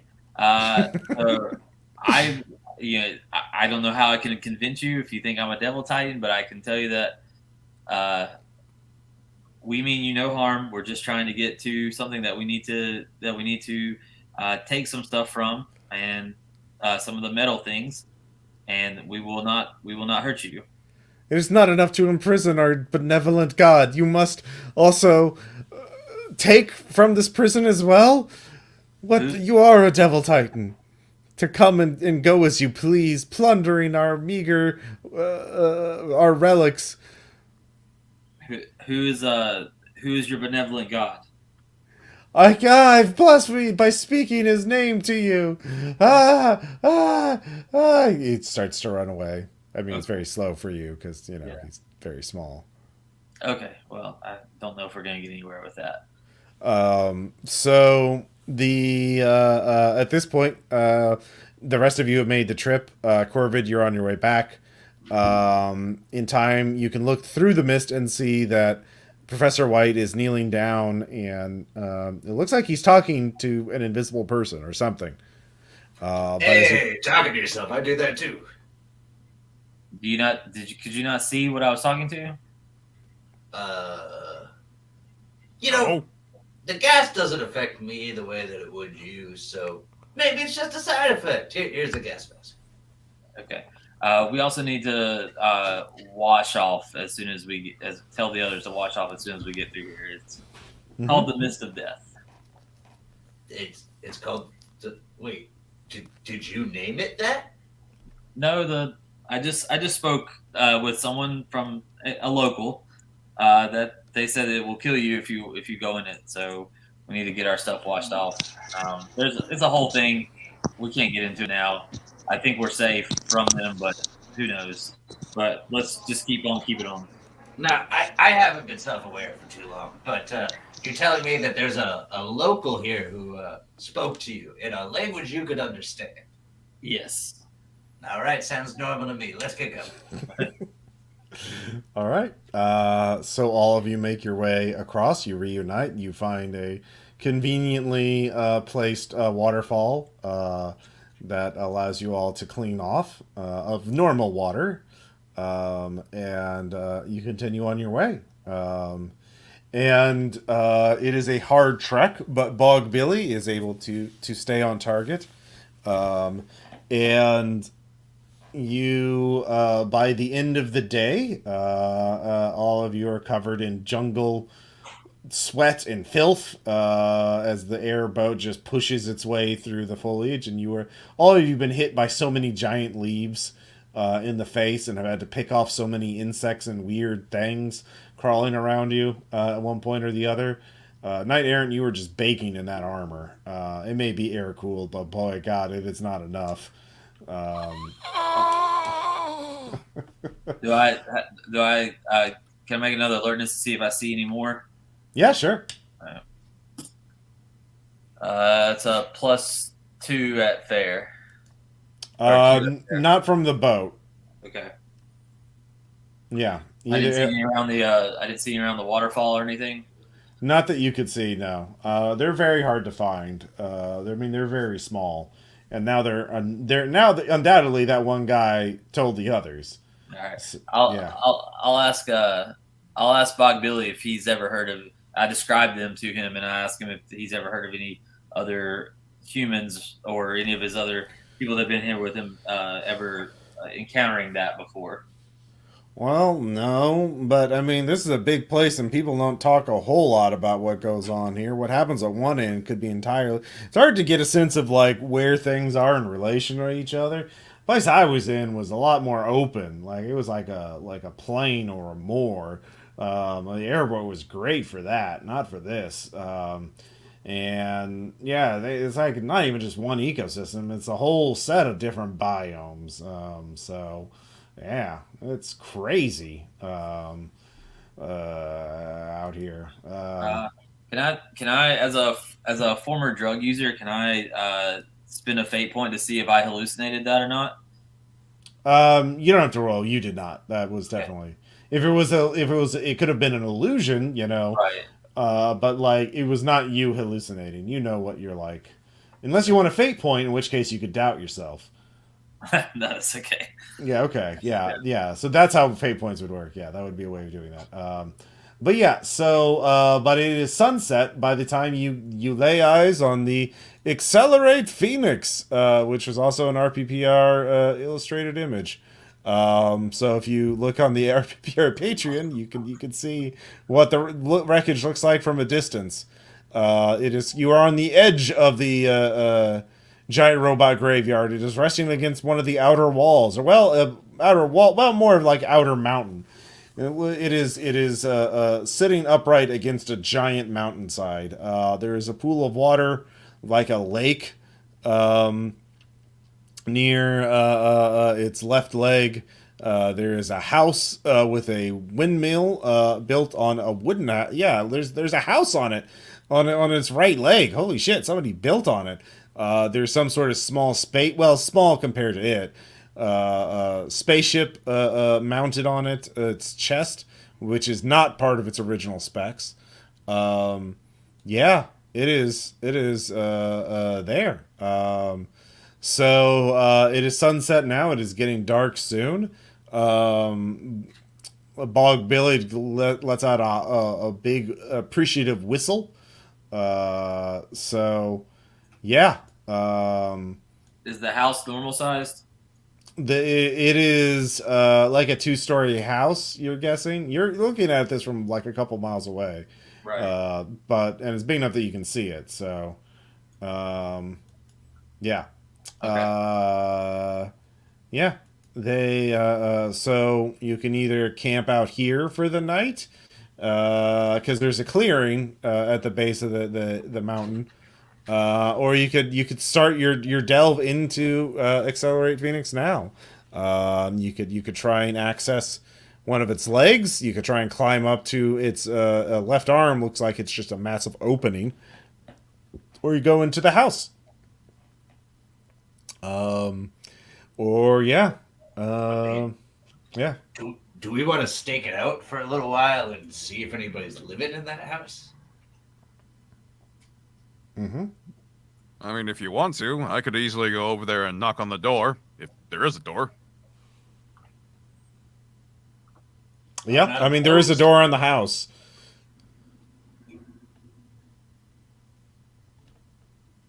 Yeah. We can cover you if you want. I mean, or we can just walk straight in there. I mean, it's kind of raises the question of, can we claim this as salvage if somebody else is living on it? I mean, This place is beyond the rule of law. Like whatever you want to do, go. Like this is like the high seas, man. Like there is no law here. Governments don't even acknowledge its existence. As a recovering supervillain, I need to stay on the path of good. All right.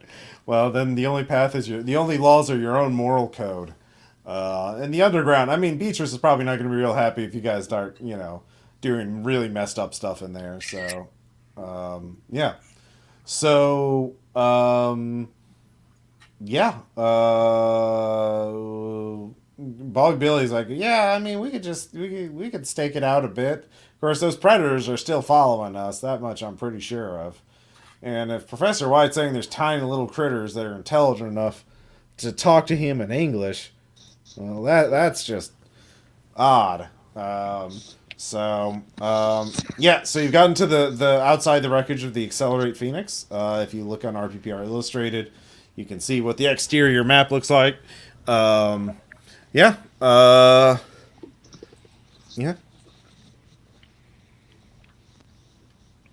So, I'm back. okay. Yep. Let's see here. Yeah, so the left arm looks accessible because there's a big hole in it because the fist is gone. There's also a house built on its right leg on the knee. You could also climb up to There's also a big hole in the eye, so you could, if you can climb, you could get to the inside the head. Yeah. Ryan, you're the one who spoke to that Wade kid. Do you know, did he give you any information about how to get in or what's inside? Yeah, we talked about the inside stuff and like where they kept their party stuff, and God, what else did he say about it? You didn't say a lot about getting inside. I think there's a hatch on the back. Yeah. I mean, there's numerous holes in it now. But yeah, if you want to climb to the top back of the head, there would definitely be a hatch there. So Is there anything in particular that we all need to look for right now? Is anybody have well, anything? basically your job here is to like secure this place so you can turn it into a settlement.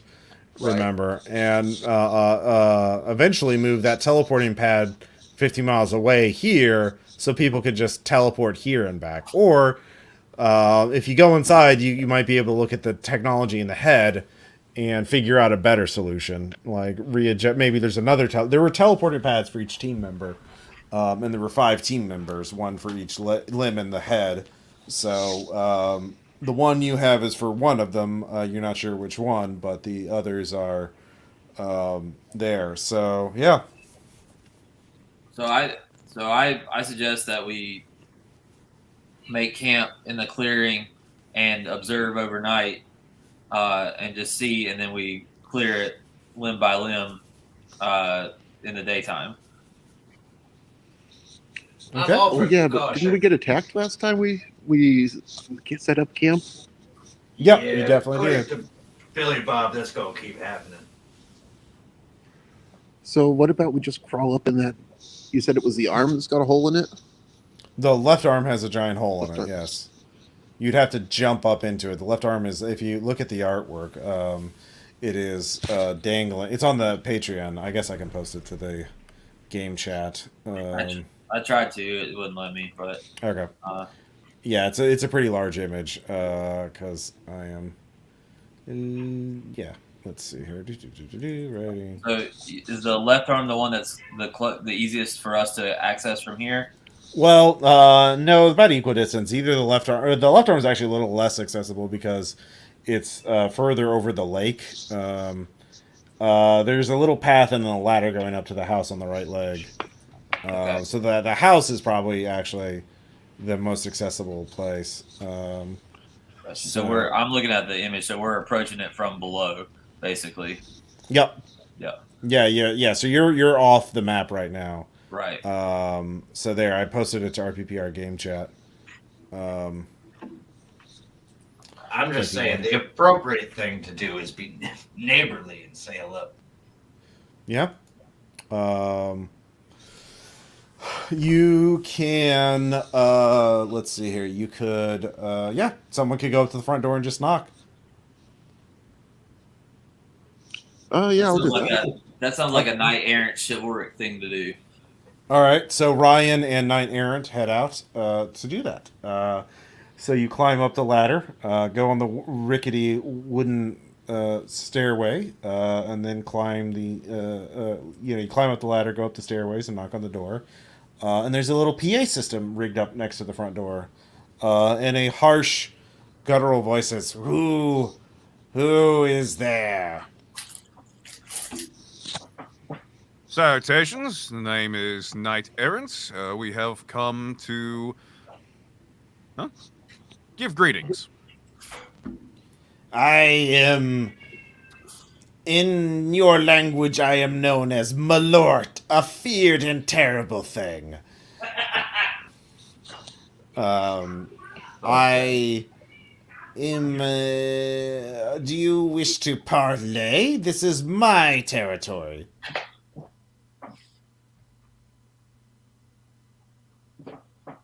Parlay. Hello? You just go off to the Yeah. side. Just parlay.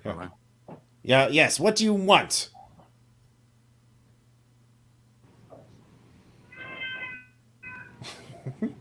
Yeah. Well, So, first off, is Yeah, that go your on. cat? shut Oh, up. no, My that's- cat. Yeah.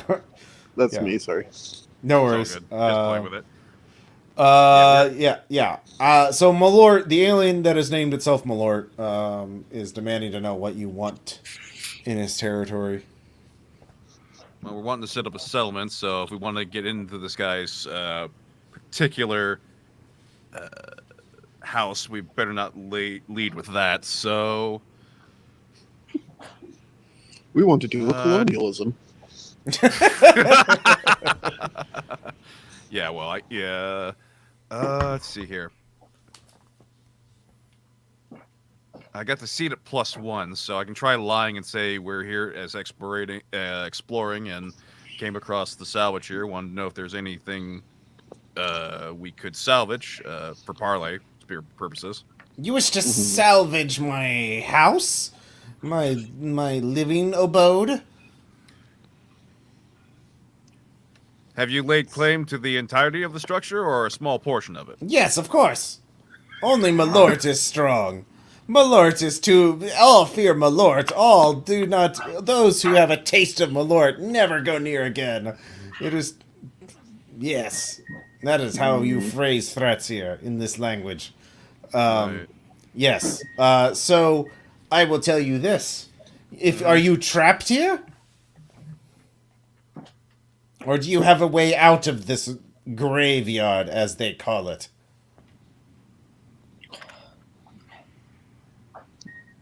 I'm we gonna, got a I'm gonna way roll out. just.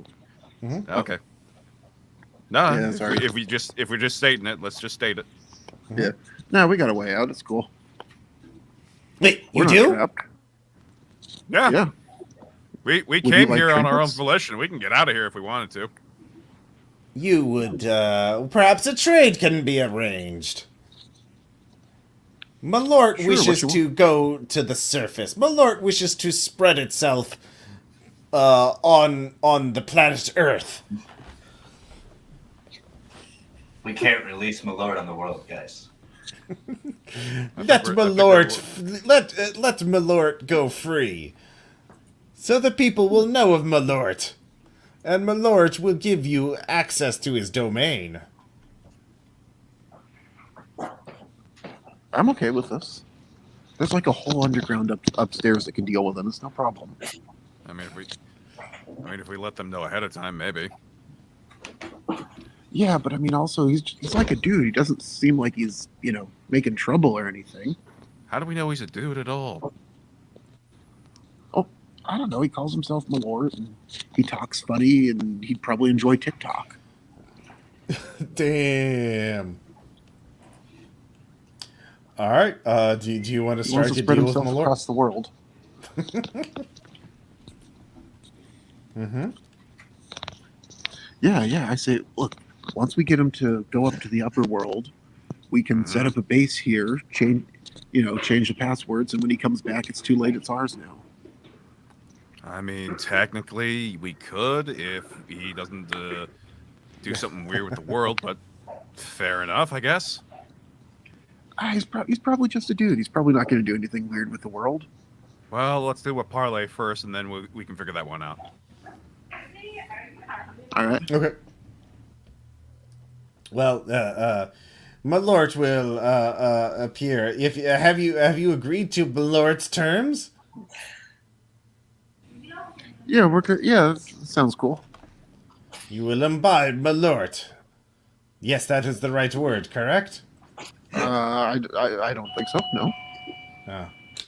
Yeah, ally with my lord. That sounds more pleasant. Yes. Yes. Very well. My lord will appear in person. You will know of my lord, but my lord will have an ace up his sleeve in case you try to betray my lord. So a short time later, a little alien pops out with a giant blaster gun. He's wearing little goggles. He's smoking a cigarette. And he's just a little guy. He's a little guy in the picture. He's like, Seems I he's am a my dude. lord. Yeah. I am my lord. I'm And alert. I'm Ryan. Yes. You will This is let Empanada. my lord... Yes. Hello, Empanada. Empanada. I like Empanada. Empanada Yes. presents his flank for scratches. I do not understand this. But I will accept your... I will also show you my flank. But you... first, you will show proof of being able to return to the service. Getting out of here. How do we do that? Well, I look at him. Well, if we do that, we won't be able to come back for about a week. It's a one and done sort of thing, my friend. Energy source that causes us to go back depletes super quick. Then my lord will follow you and make sure you do not leave or attempt to destroy or wreck the my lord's house. We would never. Fair enough. No, Yes. fair enough, fair enough.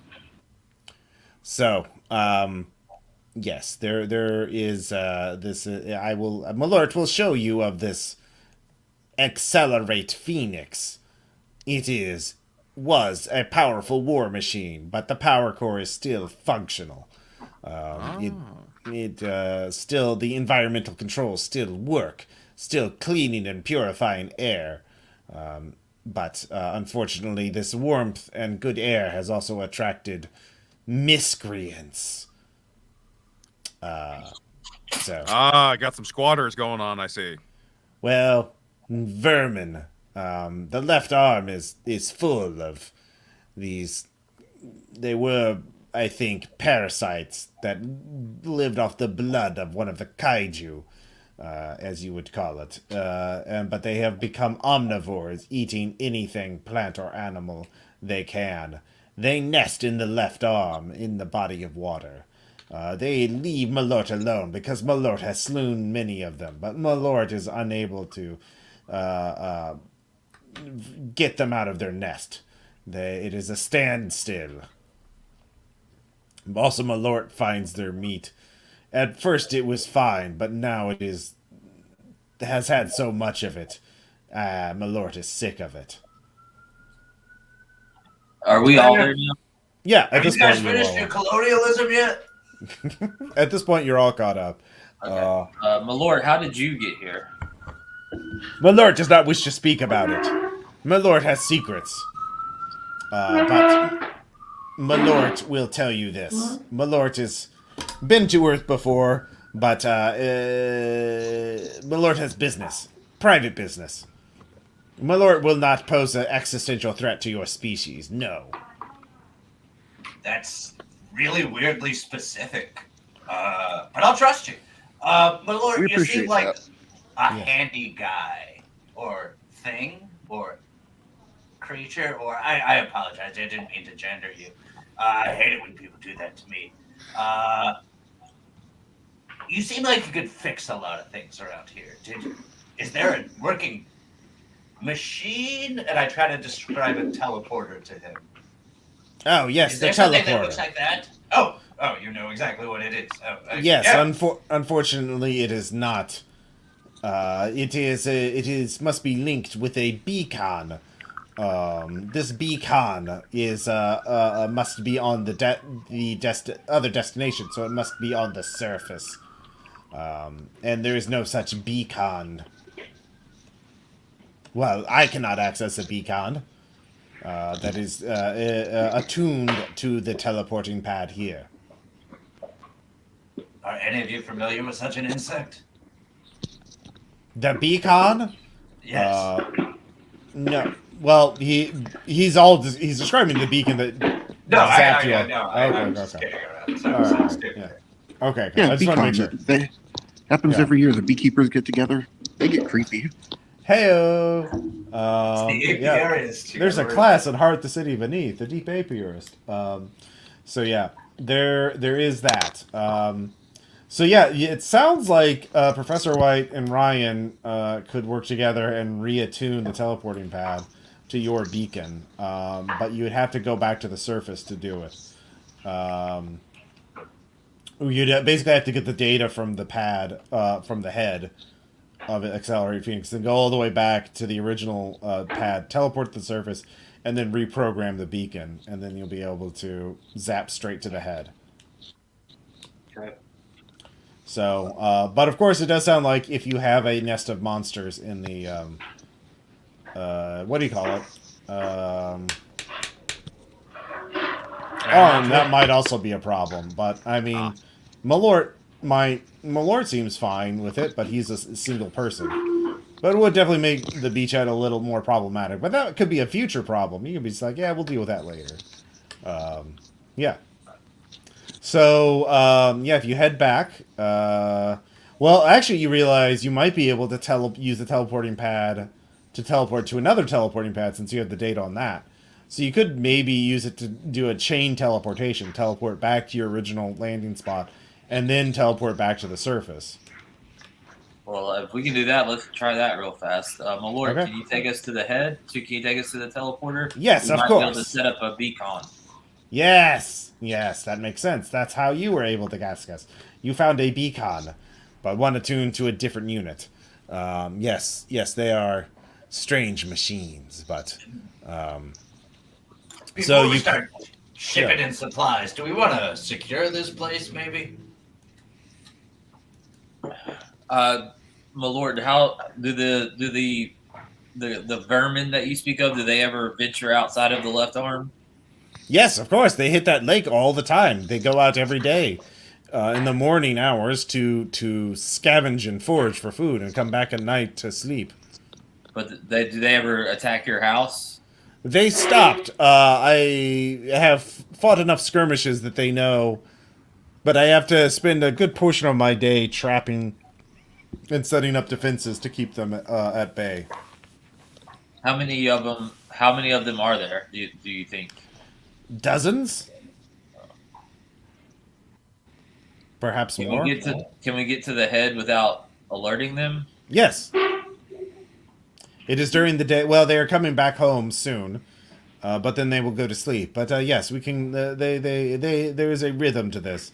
They know as long as I am strong, that they cannot take me, and it is not worth that. They wait until I'm too weak to set the traps and shoot at them every night, and that I must stay on guard every night so that they. It is a very tiresome existence. But Malort is strong and bitter, yes. Sorry. Are any of the weapons repairable on this thing? We could maybe use that. And a follow-up question on that. Are these parasite things maybe would radiation do anything to them? I would not use radiation in here. That may. I do not know what. I am not a scientist. I do not know what it would do to the power core. All of the anti-kaiju weapons were removed, as far as I can tell, because when this robot was decommissioned.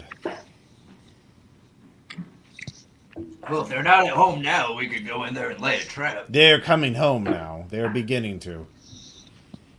We could wait until the morning, and then you could deal with them. But of course, they leave some defenders in the nest at all times. And if one of them detects us, they will send out a telepathic signal to the others to return home to defend the nest. Wow. They seem like an almost advanced society that I feel bad about replacing. But They are animalistics. They simply have a complex structure. They have evolved to adapt. They have a peak fitness for this biome. Well, what do you guys all want right, to do? so- Should we just teleport back, or So our options are we can stay here and try to clear out the nest and then do the teleport thing. Just try to do the teleport thing, or just go back, or go all the way back and get the beacon. Mm-hmm. I vote we don't walk back and try to get the beacon. Yeah, that doesn't seem to be. So I say we try to just go to the teleporter, see if it'll work. If not, then we clear out the arm and then go back. Okay. I mean, if any of you are willing to give up your shares, we could hire a bug hunter, a specialist, to help lead the charge. Well, let's try the teleporter before we do that. Okay. So he takes you out to the head. There's a bit of climbing involved. The airboat, by the way, has been left at the base of the walkway by the house because, it's an airboat. It can't go up a ladder. But Bug Billy is with you. And he... I asked my lord if he thinks that the thing will be safe there. Oh, yes. Why wouldn't it be? The parasites do not mess with the technology. It is not food, and it is not predator. And the prophets people, well, they've not messed with this place for a while. It's just no use to them. Wait. Who are the prophets people? The people that serve the prophet. Who's the prophet? Wait, so he's not crazy? What? I just thought it was all the drugs. That's shocking. Oh, you don't know of the prophet. Oh, yes, well, undoubtedly he is aware of you by now. The prophet is a mutant. I believe he called himself a base radar. But he also was trapped here and was mutated by something. I'm not sure. But he has become his own living... something about him causes life to evolve. Well, he mutates life around him, and especially small, short-lived creatures rapidly evolve around them. And from what I can understand, these creatures evolve to gain sapience, and then he becomes a godlike figure to them, and he controls them as a living giant god to them. But these species, of course, follow the path of civilization and decay and fall apart. But then he simply evolves a new society to worship him. So there are always tiny little creatures watching and doing his bidding. He had an interest in this place a while ago, but when he realized it was not a way out, he abandoned it. He did not wish to. He is a cowardly man and knew that I posed a threat to him, that if he tried to kill me, I might have a chance to kill him. And he saw no reason in fighting me when I did not have what he wanted, a means to escape. And yet you do have a means to escape. So we must be aware of him now. So perhaps your boat is at risk now, because you're a new factor. Where does he? Okay, 3 questions. How long would you say he's been here? 20 Glepmars. Okay. How many cycles of the day, night? Oh, you don't know what a Glepmar is, do you? No, we do not. I mean, I do. I'm just not, Time works differently here, it seems. I have been here many years, I believe you call it, but even before Ragnarok I was here. But because I do not have powers, I have weapons, but I was not deemed worthy of being taken by the thing. He has been here 20, which I believe conforms to your weeks, maybe? Perhaps longer? I do not know. Perhaps he is. He is definitely showing up. I've learned of Ragnarok. I believe he came here after Ragnarok. Okay. So I'm gonna roll on black market dealer. That's a 3 at good to know if I know of anybody that's gone missing that would have that type of power. Okay. I got a 3.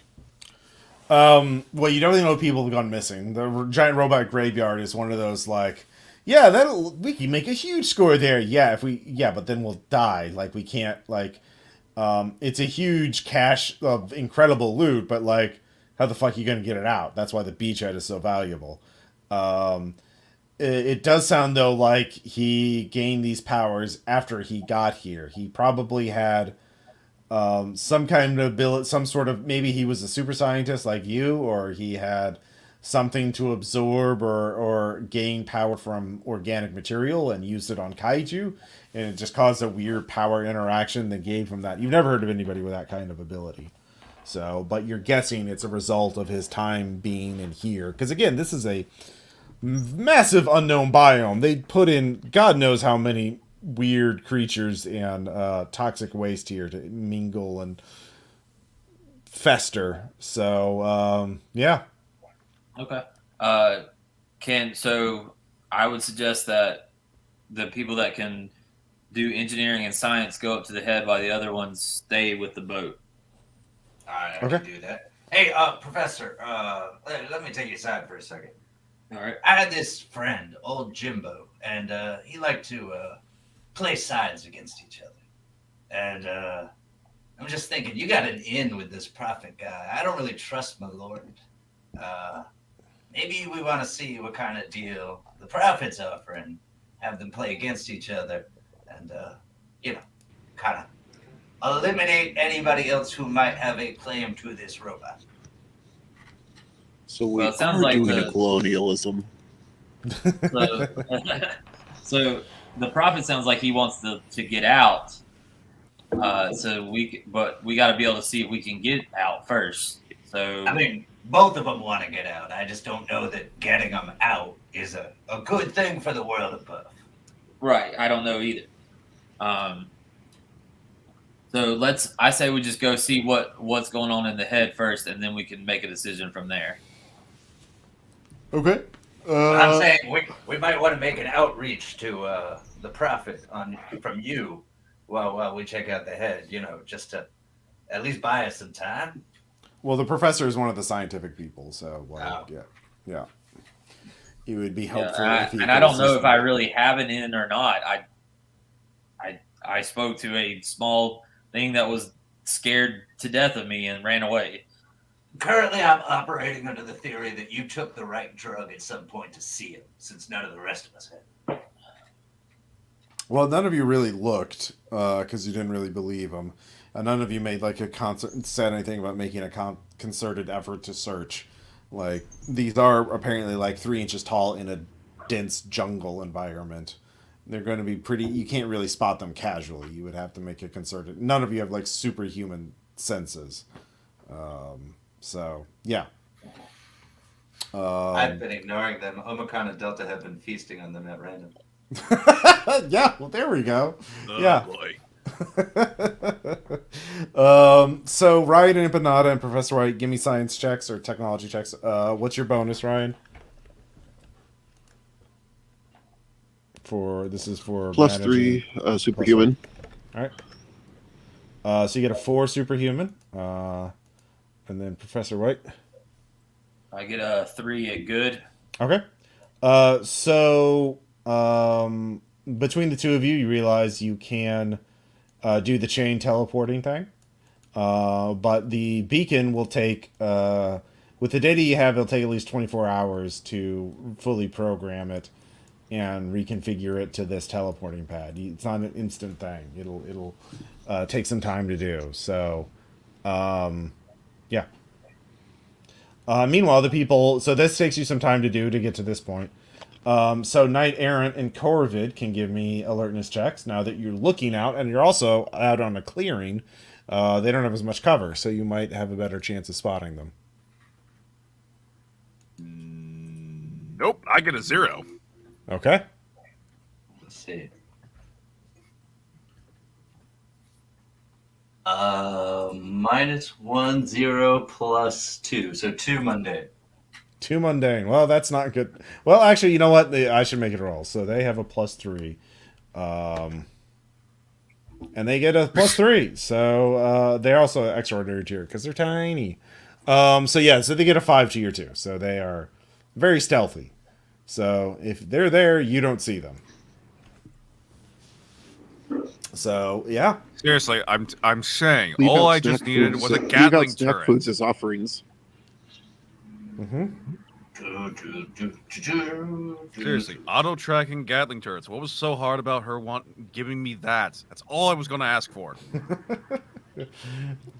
Well, But no, survey and map out the land, then get back to her. By the time we get back to her, we'll have solved the problem. You know, usually I can't even feel the bugs on me. These centipedes are so big. I feel that. Oh wow, look at those things. They're going all over you. all right. You want to take those out, or you fine with that? No, it's I like to experience something. So Malort though comes to the two of you and holds up a jar. He's like, "I've caught one. You can talk to it if you want." And there is a little bug man in 3-inch tall little bug humanoid thing in a dirty glass jar that he has. So he opens it up a bit, and you two can hear his voice. What? I really obnoxiously tap on the jar. Ah! Hi, little bug man. Ah! Yeah, What? he's What are very you scared. doing? Ah! Ah! Oh, true Skyfather, protect my soul as I pass onto the mists of death. I fear no evil except Us? Let me stop you right there. As you can tell, I'm very, very near death. Tell me about this Sky Father of yours. I have a feeling I'm going to meet him pretty soon. The first commandment is not to talk about Skyfather except to outsiders, especially the Sky Devils or the Titan Devils. That's where you got me wrong. I'm a water devil. The Titan Devils are very big and will lie to you always. Do I look like one of those? Can I use like deceit? Yeah, sure. 4 mundane. No, 3 mundane because it's my one. All right. He has a +4 on his skill because he's been conditioned to distrust, so he gets a 4. Darn. Yeah. Yeah. So he does not believe you, weirdly enough, because he's been conditioned. Bribe him with earth food. You could try that. Knight Errant, you could try something. Let's see here. I'm a vigilante investigator. I don't have intimidation though. Damn. Okay. I'm thinking. Okay. I think we've already intimidated this kid. Yeah. True enough. All right. I'll try to plug some information out of him. Try to weasel that. So, let's see. He's screaming at us. Wait, I've got an idea. Empanada! Hey, kid, you want the ride of a life? All right. Trying to use Ryan and Empanada to charm him. Empanada comes down. Okay. Do you have any kind of social skills, Ryan and Empanada, that we can roll for? Yes, let me check my notes here. So I upgraded Empanada, as I mentioned. So now he has presence at +3, empathy and contacting at +2, and then athletics and liquid metal at +1. Presence is perfect. If you spend a fate point, that'll be enough to defeat. Well, actually, I'll give a separate roll for that. So, oh yeah, because he rolled shitty. Empanada is enough to charm. Pull up.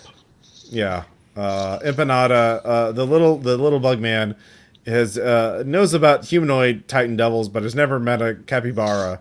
and doesn't know how to deal with. So you put the little bug man on top of the capybara, and his fur is so soft. What is this wondrous beast? It's like an angel. So, Empanada takes him in a circle. all right. So you've gotten the bug man to open up. What do you want to ask him? At this point, Ryan and Professor White are back as well.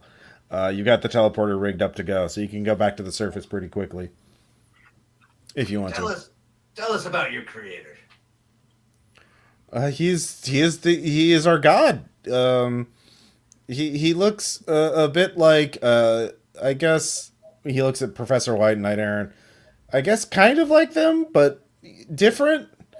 There's also things growing on him because he is the font of all life, a blessed life, not cursed life.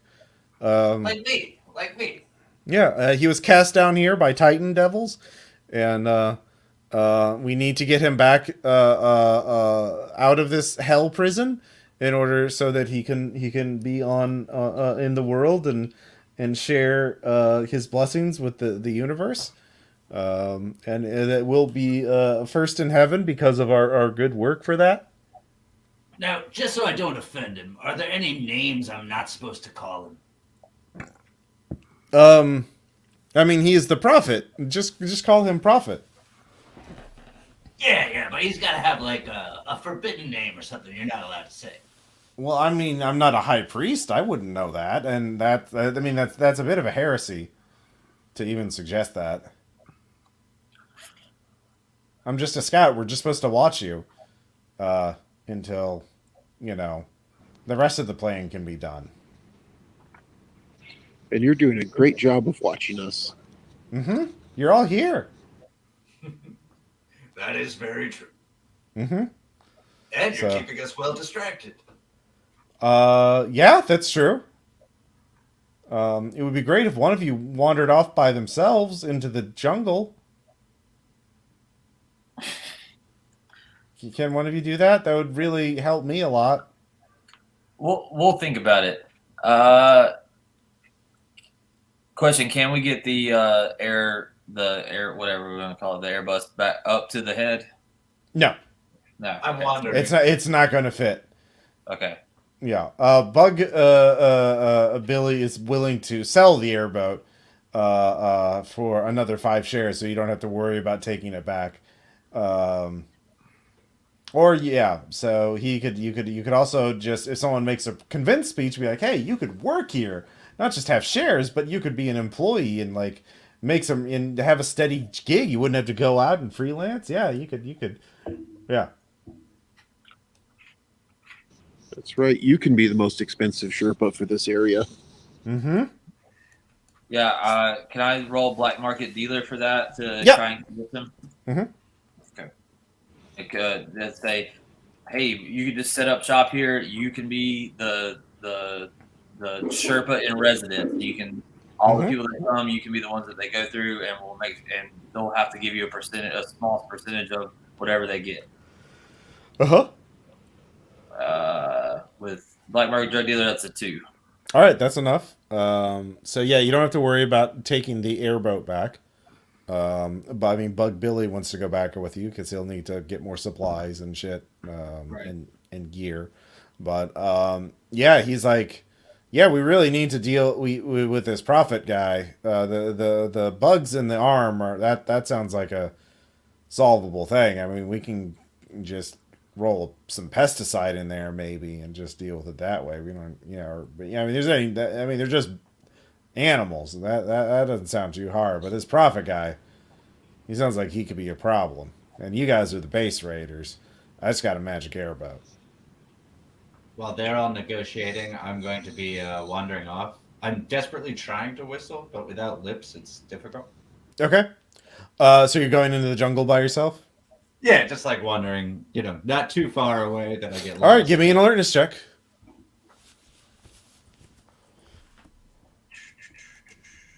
It is where's 1 + 2? 1. Mundane.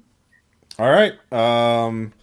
Let's see here. A net falls on you, capturing you. It is you've been netted, Oh and my god, this is so unexpected. I hope they don't take me to their leader. they are taking you to their leader. You are being dragged across the jungle by a strange cart that's, when you look at it, you actually realize there's hundreds of the little bugs powering it. To them, it's a mighty war engine that is powered by people running in little treadmill kind of things. But to you, it's just a little cart, and you're being dragged along the ocean or the jungle floor. So, yeah. For narrative's sake, I'm sending Omicron back, but since he only has communicate with me, it Yeah. won't mean anything. Yeah. So Omicron is back. The Crow is back. All of you realize. Yeah. I'll let you decide what you want to do. What is it, boy? I'm going to Corbett fell down pretend a well? Omicron. Yeah. Sorry, I'm Ryan, you first. I just said, what is it, boy? Corvid fell down a well? All right. Knight. I was gonna, just in my head canon, treat this as a Courage the Cowardly Dog moment of, we're just staring like, what the All right. Yeah. So the two of you are just like, huh? Okay. Professor, what about you? So sorry, I missed that lesson. So he sent a raven back to us. Yeah. Yeah. Okay. Corbett let himself get captured, and I got that. yeah, and he sent a raven back. You cannot normally communicate with a raven, but I mean, you can. There's all kinds of ways to use fate points. Yeah. Can I also say that I'm using my supplies, leaving a trail of body parts? Yeah. All right. Yeah.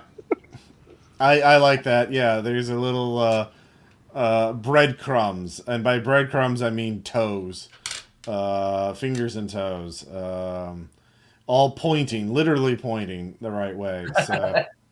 Yeah. So you'll eventually have a trail to follow, but first we'll do the scene with Corvid. So Corvid, you are pulled up. You're pulled up so that you're hanging upside down in the net from a tree. And so you're looking at this. Prophet finally appears to you. You can see there is a Sand Kings-esque temple city all around you, basically like Warhammer terrain scale city, but a very large city. So yeah, Prophet is human sized and is striding through it like a kaiju, but they made paths for him to walk around. There's probably tens of thousands, hundreds of thousands, maybe millions. Well, probably not millions, but there's a lot of fucking bug people. And he is, raising his arms, and he looks heavily mutated.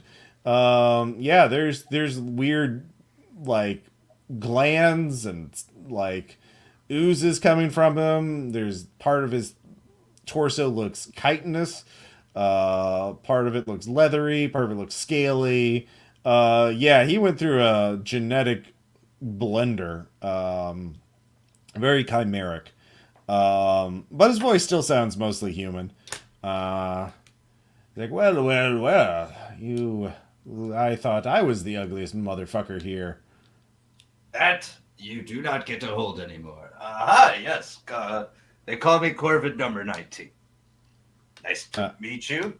Prophet. Yes. Yeah. You've been talking to that nutter alien up in the robot. He's the only one who actually knows my name. Yes, I am Prophet. I am the prophet of these people and of all the ones that come before, and will be the prophet of the civilizations to come after. It's got to give you a really weird philosophical insight into creation and life. Yes, which is why I need to go to the surface so I can share my findings with them. Do you have a way to get to the surface? We're working on that, but we might need your help on that. We're working with Malort, but we know he's going to betray us soon. And we might need you to help in dealing with that. Setting up a trap, as it were. Okay, sure. As an ex-human, I trust humans a lot more than I trust aliens. Yeah, that makes sense. Yeah. We can kill Malort. Yeah. Sure, if that's what the alien calls itself. Sure, we can kill him. That's not a Yes, problem. my lord, son of Jep. Yes, great. Uh-huh. Sounds great. And then you'll get me to the surface. Yes, I Great. will. Great. Awesome. That is very very good. And of course, um, I will be very grateful to you for letting me get out of here. How emotionally attached are you to your creations, by the way? I mean, this seems like it has all sorts of ramifications for research and sociological research, Oh, don't worry about evolution. them. Don't worry about them. These civilizations come and go. Like each one, only, honestly, they only last about like 3 months. I mean, it's hard to tell exactly, but like I get some insects. I give them the gift of intelligence. They start worshiping me. They build up the civilization. I don't even have to tell them what to build anymore. They just figure it out. And they build cities. We're at sort of actually peak civilization right now, about as powerful it gets. But then they'll start declining. They'll start skimping. They'll start like cutting tax rates for the wealthy. Their infrastructure spending will collapse. Then things they'll start turning on each other. And then there'll be some plague or famine. They'll all die, and I'll have to start again. But yeah, Sounds like quite the show. My bird has yeah, been I've eating tried the several. first couple of times I tried to stop them from doing that, but they always self-destruct. These civilizations always self-destruct. And at this point, I just let them go. They love me no matter what I do, and they do what I say, but they don't listen to me. If I tell them to go kill someone like you, like they could just rip you. They'd love to rip. If I told them to rip you apart piece by piece until there was nothing left, they'd do it. But if I tell them to, I don't know, give food to the poor, they don't. They set up charities, and then they mostly do it for social prestige. I don't know. I stopped caring about them when they stopped listening to me. I just like, don't kill each other. Look. There's some, well, you can't really see, but I have really good vision. There's some, like, I tell them not to kill each other. It's the first thing I tell them. What do they do? Look, there was one killing another one right over there. Yeah, you I can't hear see. some people use floods, but Yeah. Yeah. I'm glad you don't care about them. My bird has been eating several, so thank God, or I guess thank you. Yeah, could you let me down now? Okay, so how this is gonna work? So you're like undead, right? Yes, presumably. Okay, so I'm gonna put a couple of them in you, with something really nasty in a container, and basically, if you betray me, they'll detonate it, or if they don't hear from me, they'll detonate it. And I'm not gonna tell you exactly how long you'll have, but you need to do as I say, right? Yes. Okay. All right. So you're not really squeamish about things going inside your. Well, there's a big cavity right there in your chest. Oh Right? God, no! I tear my rib cage open. Okay. Yeah. So he scoops up there's some of them on a platform on one of the taller towers. He grabs them and puts them in you, and yeah. So the yeah. So yeah. So meanwhile, so eventually, Corvid, you come back. Um, so we'll cut to you coming back. So basically, Prophet is expecting you to lure Malort out to the jungle so his people can kill Malort in an ambush, and then he expects you to teleport him to the surface. So now he has little people inside of you, but they have no way to communicate outside of hearing their prophet's voice. So yeah. Then I am going to walk back to the group, Mm-hmm. remove my head and spine, and hand it to Knight Errant, and then walk my body away with the creatures, and then fill in the group on what's going on. Okay. Yeah. So everyone, you now know the plan. I assume you're doing this with Malort. I was just going to do it with the group. And Okay, let them okay. decide All right, how all we right. want to handle that. All right. Yeah. So yeah. All right. So another group is huddled around. Malort has not spied on you about this. So yeah. Who are you gonna side with? Or are you just gonna try and get rid of them both, or what? What? So, Corby, what was your plan all along? Because it doesn't seem like this guy needs to be going back to the surgeon. I don't think either of them should. I Yeah. thought we I would mean, let he them doesn't fight seem each so other. bad. I just figured we'd let them fight each other and then clean up afterwards. It's cool with me. Professor White, you don't know what his effect on the ecosystem of the surface is going to be. If he's spontaneously mutating insects, that could have. It's one thing to do it in a closed, heavily mutated ecosystem like this, but to do it on the surface world, it could have profound implications. From Corbin's description, does it seem like his power would work on the surface world as well? It would. It may work too well. It may have. They may not be. Yeah. Yeah. As a scientist, you would have to study to know for sure, but it would be probably bad to have Prophet out there doing that shit. It would probably yeah. Bees are no longer around at all, Right. because they all worship this dude.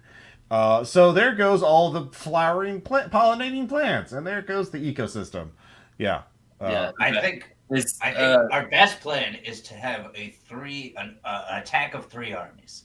We get Malort to fight Prophet, and both of them to deal with the things living in the left arm. that works for me.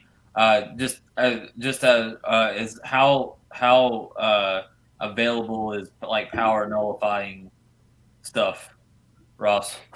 In the black market, you can get some back in the underground. Here, you might be able to jury rig something by scavenging shit from the robot, but Right. that would require a good roll. And it would be like a one-shot thing. It would not last very long.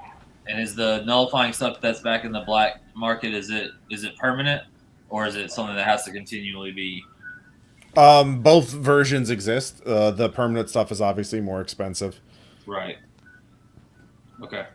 Well, we cannot let this guy go to the surface at all. Yeah, I mean, even with nullifying things, if something happens, which it will happen, we can't let it happen. So we got to figure out how to do the battle of 3 armies and make sure that we win. Mm-hmm. Okay. Yeah, if you want to get all 3 to fight each other, that's certainly possible. So let's see here. Knight Errant, you know about crime and doing a Yojimbo kind of thing, where you get your enemies to fight each other. Mm-hmm. So you can give me your crime fighting skill to figure out a way to do that. All right, vigilante investigator. Yeah, that's it. I remember words that I write.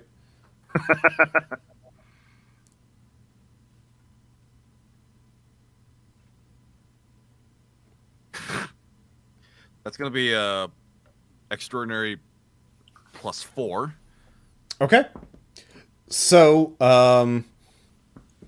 the key is actually getting Prophet to come to the parasites, getting him to commit himself to the parasite, to going inside the hive, because Malort knows the dangers of the hive in the left arm, but Prophet doesn't.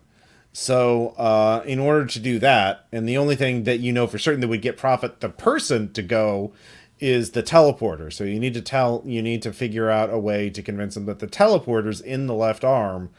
But the thing is, of course, then the hive is going to defend it. So first off, you need a something that will temporarily put the hive animals to sleep, the parasites to sleep. then set up some kind of fake light show or something to be like, Prophet, the teleporter's in there. You need to go now to rush to the surface. And then at the same time, tell Malort, we've got the teleporter working. It's in the left arm. Don't worry, we drug the animals. You can go right in there.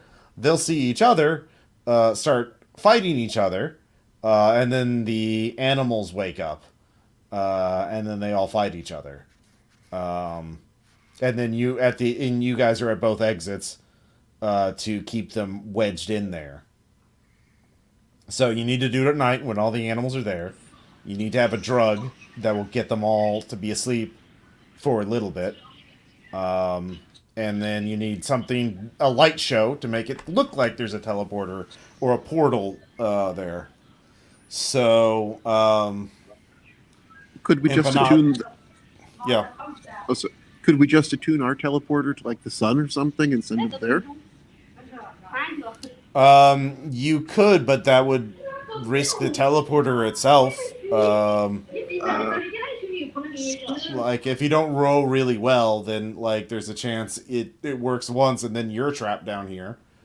They don't know how the teleporters work. Neither side does. So, like, you can just lie and just not risk your real teleporters at all. We need a beacon on the sun. So, okay, just out of interest, would it be possible to get the teleporter working in the head by It's already using the working. bounce back method? Okay, so could we bring the teleporter we used to get in on the airboat over, knowing that if it breaks on the way, it doesn't matter because it has to be deactivated when we set it up, and use that as the decoy? I mean, we could, but that means we got to go all the way back and then come all the way back. Now we could try to get. You don't need well, I mean, what Knight Errant realizes with his role is that you don't need the teleporters at all for this plan. You just have to lie, you just have to lie to them to tell them that big light show you see in there, that's the real teleporter. Like, neither Malort or Prophet know how teleporters work. If they did, they would have been able to fix the one in the robot and left already. So, Okay. All right, so I have aspects of former military scientist and former addict. Can I use those to scrounge something up to make a poison or a gas that will put the whatchamacallit to sleep? Yep, you sure can. Go ahead and roll. So when I'm rolling an aspect, that's normal. Well, you don't have to. You don't have to use the aspect. You don't have to spend the fate point yet. You can spend it after you roll. So if you roll well enough, you don't have to spend it. But like, yeah. Okay. Wait, why are we so worried about Malort? I don't know. That was you guys' call. Yeah. 'Cause I think he's just a dude. He's some guy with a gun and a smoking habit. You know, he seems kind of antisocial, but whatever. But where is he getting those cigarettes? I don't know. Maybe he grows them. Maybe. But We are in like a he seems heavily like he'd just infested fit in the kaiju world. underground. Sorry, what? You said you might be able to fit it in the underground. Yeah. So I got a 0, so I'm going to spend my fate point. Okay. So you make a knockout drug with your remaining supplies that will temporarily knock out all the parasites. Do I have any idea how long it will? Not with the two. Not with the two. I got you. So we need to get it as close as possible. Mm-hmm. So the plan is we deploy the gas, sneak in, deploy the gas. At the same time, we're bringing the Prophet and his people. Tell them that the teleporter's in the left arm. Mm-hmm. They go into the left arm, and hopefully my thing isn't too powerful, and they start to wake up, and then they fight, and then we are at each exit, and we deal with anybody that comes out. But what do we do about Malort? That's the thing we haven't figured out yet. Like, I mean, we don't know if he's bad or not, but we were trying to take out all three, and I don't know how we do that with Malort. in that scenario.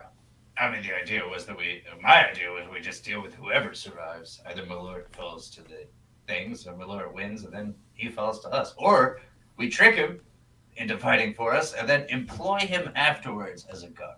Well, Well, it's that's not what gonna, if you lie to him about the teleporter, he's gonna be really pissed at you. So, like, if you tell him like it's in the left arm and it's not in the left arm, he's gonna be really, and he survives. He's gonna be really fucking pissed. Well, he knows it's not in the left arm, right? Well, you could tell him, oh no, we got it to work, but it's in the left arm now.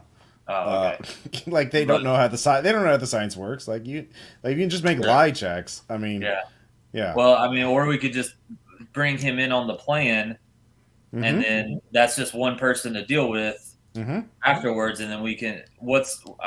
Help me remember what was the part of the deal with him? What were we supposed to give him? Malort? Yeah.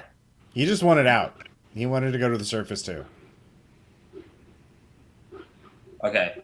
So real fast. I pull Malort aside and I say, Malort, if we get you out of here, do you want to go back to your planet, or what do you want to do on the surface? Malort does not know. Malort wants to linger a bit, and see what's going on. Malort is social and would like to know if people are cool, or if maybe some people call Malort bitter, but Malort Malort isn't as bitter as people think. Okay, Malort, I'm gonna press you on this a little bit. You're from another planet. You haven't seen your kind or hardly any of our kind in years since Ragnarok. Mm-hmm. And I'm gonna use a +2 presence. Okay. For that, and say, what's your real deal here? You need to tell us now. Okay. That's a 1. So.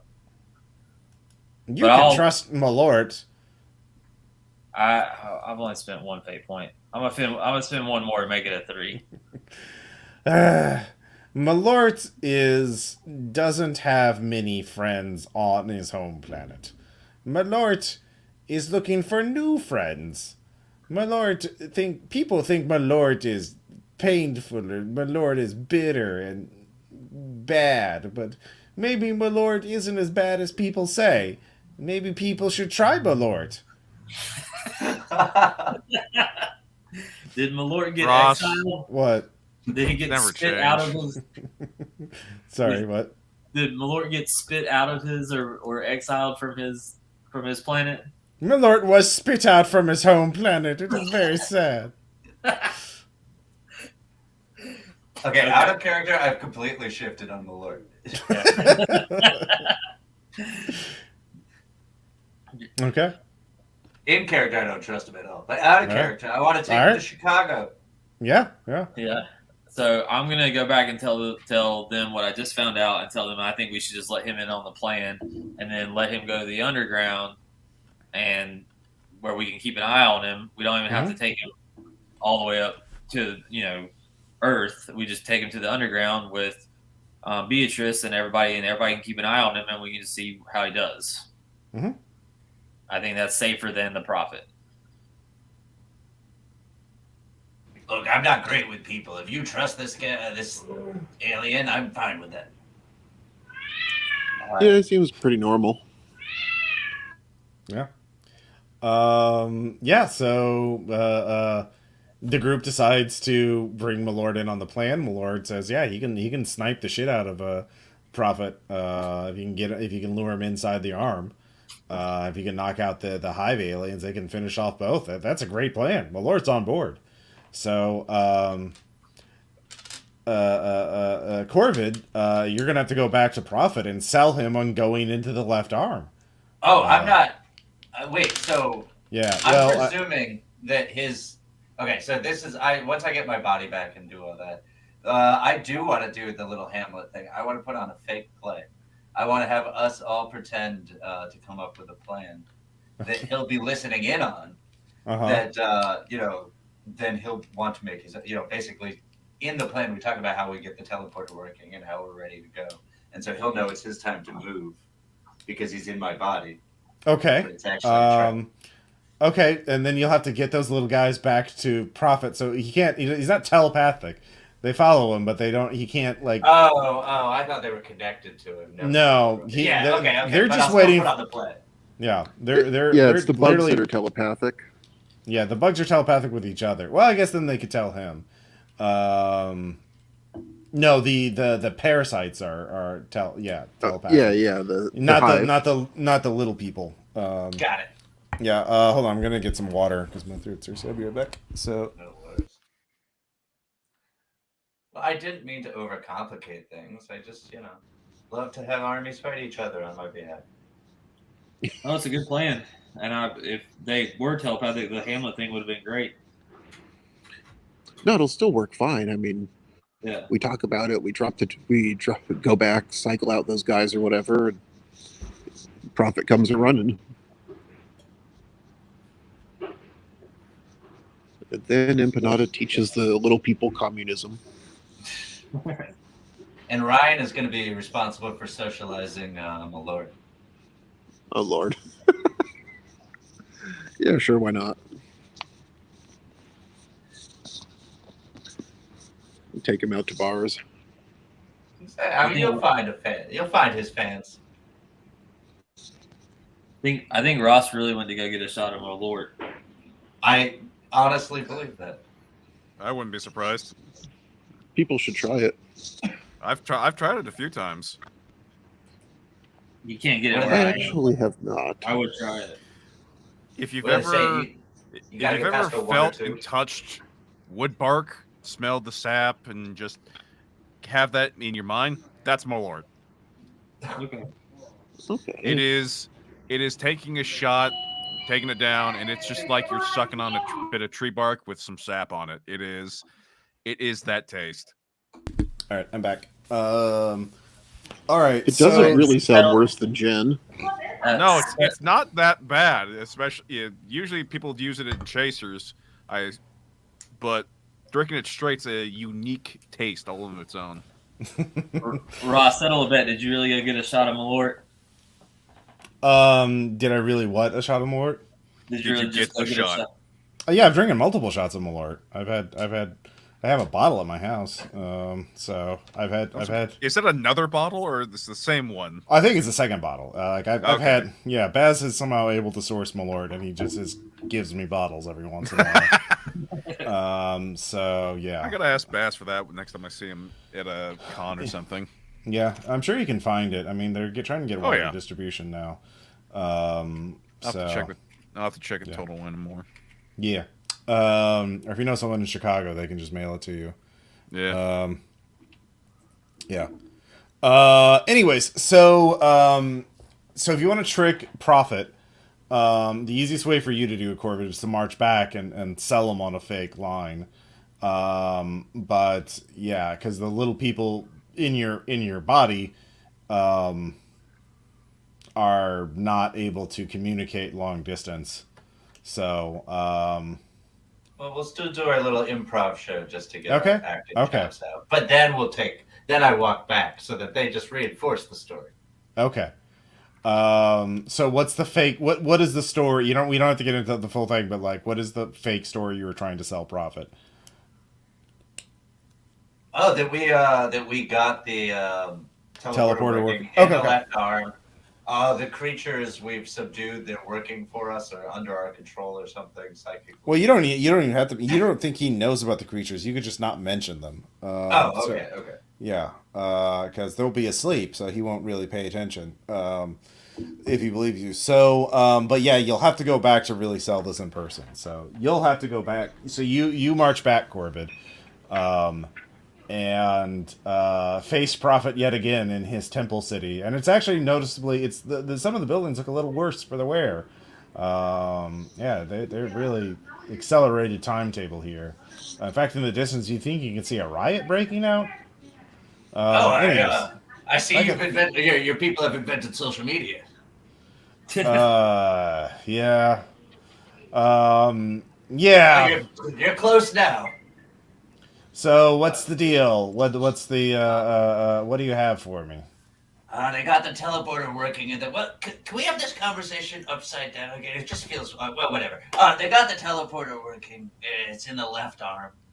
If you come and help me deal with Malort, deal's a deal. All right. I'll get you back up. Great. Let's march, Nia. No time like the present. We shall march. Do you want to walk on foot, or do you want to stand on the war chariots? I have two. They're like carts. Wait, is it like a carpet of your people carrying me? Well, it's like a Across? cart, like a wooden cart, but it's you can stand on it. It's like a little mine cart, but like it's powered by them. Yes, please. Okay, like a chariot kind of, but like it's powered by thousands of them. You had me at powered by thousands. Okay. So I've told them that you have redeemed yourself, and that you, because of your sins, and that you were here. I'll get those little guys out of you now, because I don't want those explosives to go off while we're dealing with my lord. Oh yeah, that's a good idea. Yeah. I do a whole King of the World thing at the front of my cart. Okay. So the only last thing is to essentially time the knockout gas so that Prophet can roll in there with the light show. Actually, Professor White, you have laser hands, so you can just kind of generate light. Yeah, that was gonna be that's yeah. what I was gonna say. So Okay. So I guess give me one last science check to figure out to calculate the best time to knock out the hive parasites, so you can pull this off. that's a +5. Okay, yeah, okay. Well, you Wow. got it's a real tight window, but boy, you really fucking got it. In fact, you'll get Prophet is totally sucked into this. He is 100% believing in this. He does not see it coming until it's too late. So Corbett is standing next to Prophet. They have to get off the carts to climb up because it's literally a climb. There are thick power cables that you have to climb up, but if you look at the art, you can see. But they're going to get their way into the middle of the left arm when you can lay the ambush out. So the really question is for the other player characters, where are you going to be for the ambush? So Malort can be hiding outside to snipe anyone who tries to drop down, because he can hide from a distance, and he's the stealthiest out of all of you. He also has a big old alien death ray gun. So so you got the exit covered that they entered in from. Knight Errant, I guess basically, what is your action for this ambush to trigger this ambush? Professor White, yeah, I was gonna be at the opposite end of where they were coming, so that I could like do the light show, and then I'll just guard that area with my. Okay, that's the joint. That's like connecting the arm to the torso. That's what you'll be. Yeah. Okay. Yeah. All right. Let's see. And- Are there lumpy parts of the arm? Yeah, they're interior parts. Like there's organic, built-up material inside of it, so you can hide behind that. Yeah, I'll just use my shape changing to look like a big organic lump. Okay, perfect. And Knight Errant, where are you going to be? I don't want them to see me initially, so I'll probably move off and get ready to start blasting with my sword from a distance. So, probably Are you going to be in position with Malort or with Professor White then, I guess? We're cool with Malort, right? Yeah. Yeah, I'll be with Malort. Yeah, he seems good. Okay. All right. So this is an ambush, and you've executed it perfectly. The creatures are all asleep. Prophet is in the center of the left arm. He's like, "Where's the portal?" Corbett, you're standing next to him, so I guess you could start the ambush, or you could wait for for Professor White to snipe him from above. Or Ryan and Empanada can like sneak up. So I guess who wants to make the initial attack of the ambush, and then all of you will attack immediately after that. Like, what triggers the ambush? I would. Yeah. If anybody has a different idea, I welcome it. But I was gonna say, like for me, that I lead him in there when he starts looking around. I'm like, ah! And I just throw my miasma, the spray weapon that I have, in his face and just run away. Okay. Go and give me a miasma spray. somebody wants to do something else, please feel free. No, that sounds like a fine start to an Yep, sounds ambush. like a good start. Because 5. Oh no, -1. 4 superhuman. so Four as soon as he does the miasma spray is when the things should start waking up, right? Yeah, they'll it's not, you didn't do, like, it's not super strong knockout stuff, so it's gonna get real chaotic real quickly. So Prophet, we're just gonna do this as sort of a pool thing. There's parasites and then there's Prophet, and then they each have a generic stress track, and so you don't know exactly how big each one is, but yeah. Let's see here. So that was Corvid's action. So Ryan Empanada, you're closest. So you can take the. What are you doing? Are you attacking the parasites? Or are you attacking Prophet, or what? I'm going for Prophet because I don't want him to sentient up the parasites. Okay. So I will the organic lump will begin spiking at him. Okay. And what was the bonus on that skill? It was a good one. It was, God damn it.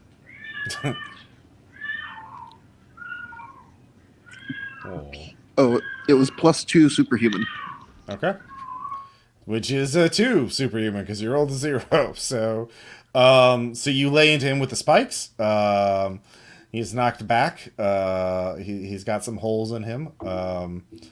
And it's his ambush, so he can't really dodge, and he's not really resist damage kind of person. So next up, Professor White. Okay. I'll roll Upsilon drug user for my shoot plus range. It's 2 zones with unusual. Mm-hmm. And I will just target the Prophet. All right. Yeah. Snipe his ass. That is a 1. Okay. Superhuman. 1 at Yep. superhuman. All right. Yeah, he is taking a shitload of stress. So, and then finally, Knight Errant. I'll also aim for Prophet.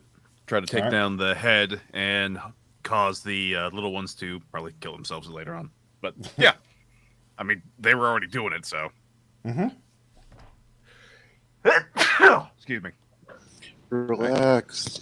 We could just teach them communism and that, gods are bad. It's fine. Sure.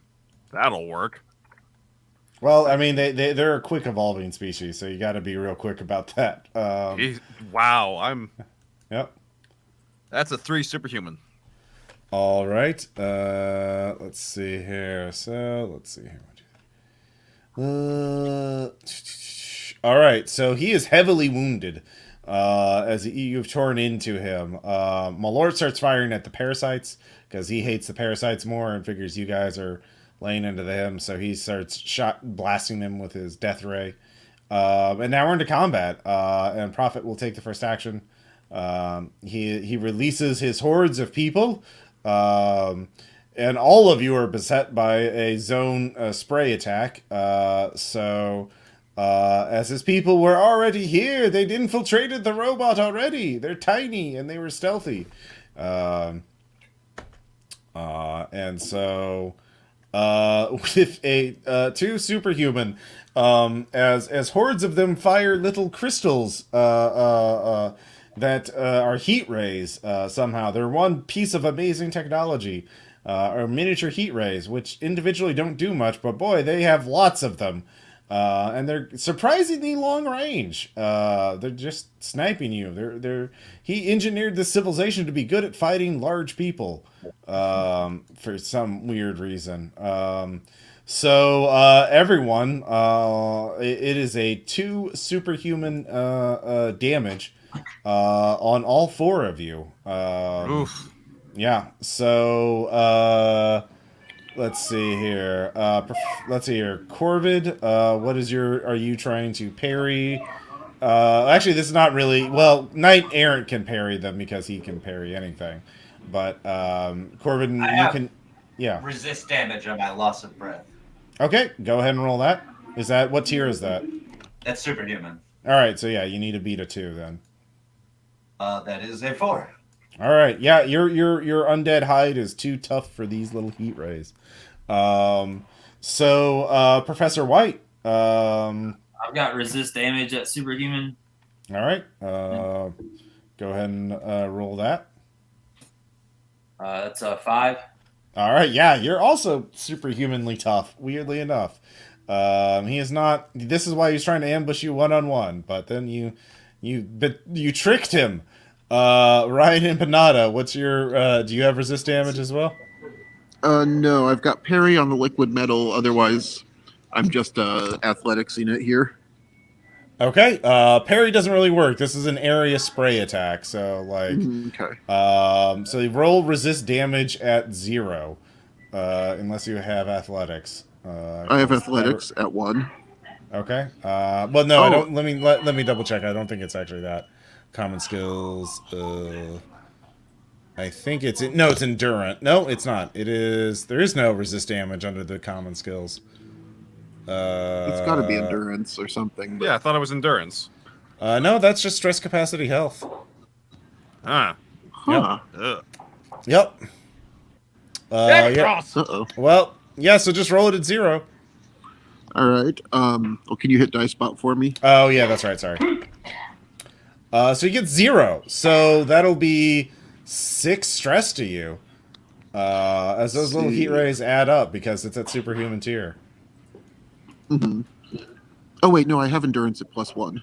Oh no, we decided that doesn't work. No, yeah, because that's just stress capacity. So yeah, you can take a minor consequence and take some of that off, or do you have enough health stress to absorb that? 1, 3, 6, 10. Yeah, I want to invoke my free use of the inside robot aspect to duck behind a conveniently placed blast shield. Okay, yeah, that'll give you 2 to that, so you have 4. It's 4 stress. Okay, and then I'll just take that in the 4. All right, so yeah, you actually get burned quite a bit, but you're unfortunately you find you know where there's some actual useful cover, some heat resistant material, and then finally Knight Errant, you're also getting shot at by the little heat rays, and Knight Errant, I believe. Yes. You have a skill to help with that. Where is it? Knight Errant, what is your thing? Not that. Oh, you just have armor, so. Yep. All right. So yeah, also roll it at 0. Well, no, you have parry. Unusual. Yeah, parry unusual. So you can parry this because you have a weird energy sword that has unusual, so it can parry pretty much anything.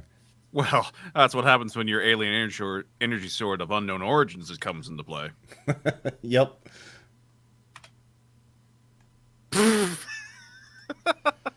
I'm gonna spend a fate point to re-roll that. All right. Yes, I'm a alien profiteer swords hero. are no I can't match profit for if die I'm spot. dead. Yep, that's true. So, I mean, it would. Yeah. So 3 is enough. I mean, he only got a 2 on his attack. Yeah. So that's enough. So yeah, you're able to weather the attack. And pew, pew, pew, pew, pew, pew. So that was Prophet's action. The parasites are waking up now. Next round they'll attack en masse. But yeah, he is teetering, as he was not really able to do a whole lot. So we'll just keep the same initiative order. So Corvid, you can go. All right. Can I spend so I'm running up the left arm to get back out. Mm-hmm. Can I spend a fate point to say that there is a large pipe running down the arm that's carrying a bunch of oil that I can kind of cut on my way? Sure. Make it harder for the parasites and for Prophet to follow me. Yeah. You the oil slick will definitely lower their mobility. Okay, and then once I get to the top and far enough, I'm going to try to light that on fire. Okay, that'll be your next action. That's an aspect maneuver essentially. So yeah, very good. So yeah, you spent that fate point. You've set that up. Other people could also use it if they want. Professor White, it's your turn. All right. What's closest to me? Is it the waking up things or the small people? There's definitely ones closer to you than the Prophet. Prophet is in the middle of the thing, but I mean, with your thing has zone 2, so it can snipe from quite a distance without accuracy penalty. So, Right. but the closer threat to you would be the parasites, probably. Okay. Well, I mean, yeah, Prophet's probably going to do something worse next round if he survives, but yeah. All right. Yeah, I'll try for profit again. Okay. I just don't want us to just be left with all the parasites too. Yeah. But who knows what he can? Who knows what he can do? So, Yeah, he probably has a ace up his sleeve for desperate situations. Yeah. That's 2. Okay. 2, and this time though he will get to parry or dodge. There's people all around him warning him of where to move. It's like, no, my lord, move here, that you're being attacked. So, but he rolls shittily. So awesome. So yeah, he does not. Yeah, he takes. He's teetering. Probably one more successful attack of any type, any that gets through will succeed. So we'll knock him out, knock him out of commission. So Ryan Empanada.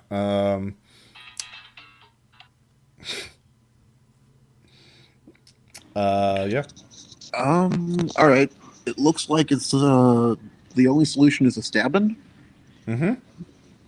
So All right, I'll roll. gonna, Yeah. That's a +3, right? Yes, it's a +3. No, it's a All right. +2. All right, you do very well. You get a 5 total. I rolled a 3. Yeah. I think That's I get it. a +1 on that because Empanada has the same skill. Okay, yeah. Which is good. That actually, because he also rolled a 3. He also did very well. But with Empanada's assistance, you're able to drive the killing spike into the Prophet. And he collapses, starts dissolving into a pile of goo.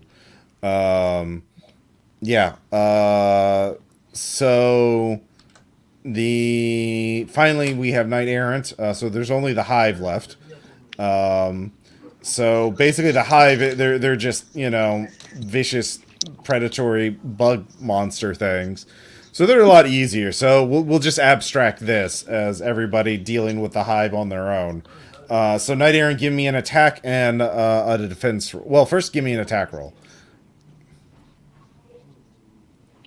Wow, All right. I'm just on the ball for evens tonight. So 3. Yep, that's enough. Now they have a +4 on their attack as they're defending their Hive. And if my dice bot roll would go through, that would be nice. Have another shot at Malort while we wait. Yeah. Malord is doing his best. I'm not going to roll for him, though. Come on. No. Discord is slowing down for me. My inputs aren't going through.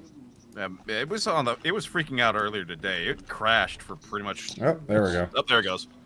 I'll do the first one. So they get a 2 superhuman to hurt you. So Very unusual. Mm-hmm. Yeah. Hey, 5. All right, so you're holding your own in the fight. So Corvid, you can give me that roll. So Prophet is down, but the parasites are definitely a problem. So go ahead and give me a roll to ignite the oil slick. All right, what do you want me to roll for that? How are you doing it?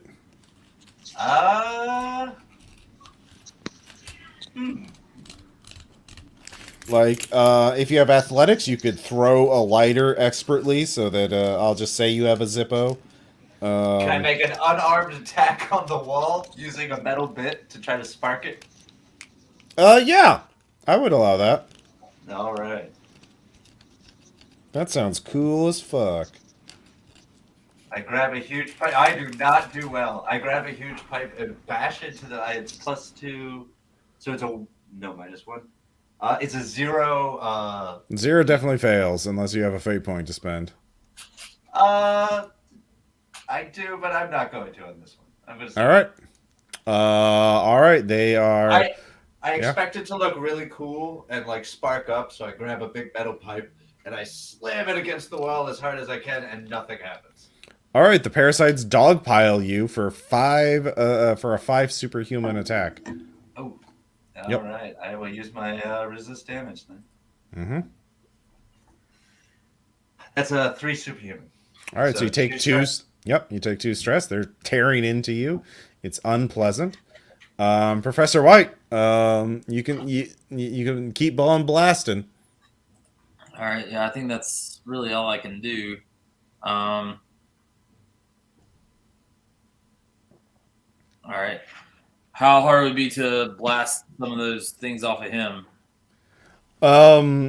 Well, you realize what he was trying to do is ignite the oil slick, so you can Okay. help him by igniting. If you roll above, if you get at least a 3, you can hurt some of the parasites and ignite the oil slick with your beams. All right, gotcha. If you get 1 to a 2, you can choose one of them. But either way, you're gonna also have to deal with them swarming on you as well. But you'll cover up for his failure if you get a 3 or above. I got a 4, so All right, yeah. Now you just have to deal with a 3 superhuman attack. So make your resist damage check. Oh man, so that's a 1 at superhuman. Oh no, shoot, I have 9 skill points in that. No, it's just your bonus. Like that. Oh, That's how. Yeah, the skill point system is kind of weird, but Okay. your peak performer survival is at a 2, Dude, and you yes, rolled a -3, so you're at a -1. right. Yeah. So they're gonna get 3 stress on you, which you can take because you actually have armor. So yeah, you can just tank it. You get cut up, but you're able to do that. And with your roll, you're able to. Let's see here. Ignite the blast, or ignite the oil slick. So, yeah. And then. And I took out some of the. I need to split Yeah. my actions here. Mm-hmm. All right. So I am going to, I guess, just be frantically fighting the hive. Mm-hmm. But Empanada is going to be scooping up little dudes and ushering them to safety majestically. Aww. Okay. Very good. Very good. In that case, your attack roll is a -3. Damn it, dice spot. Yeah, dice spot giveth and dice spot taketh. Let's So see. Wait, I rolled a -3. That means re-roll. yeah. I saw Crusher do this once in some video when like little miscreant demons attacked him. So Okay. it's cool. I know how this works. You just make spikes come out all over your body Mm-hmm. All right. and then let's see, roll let's see. around.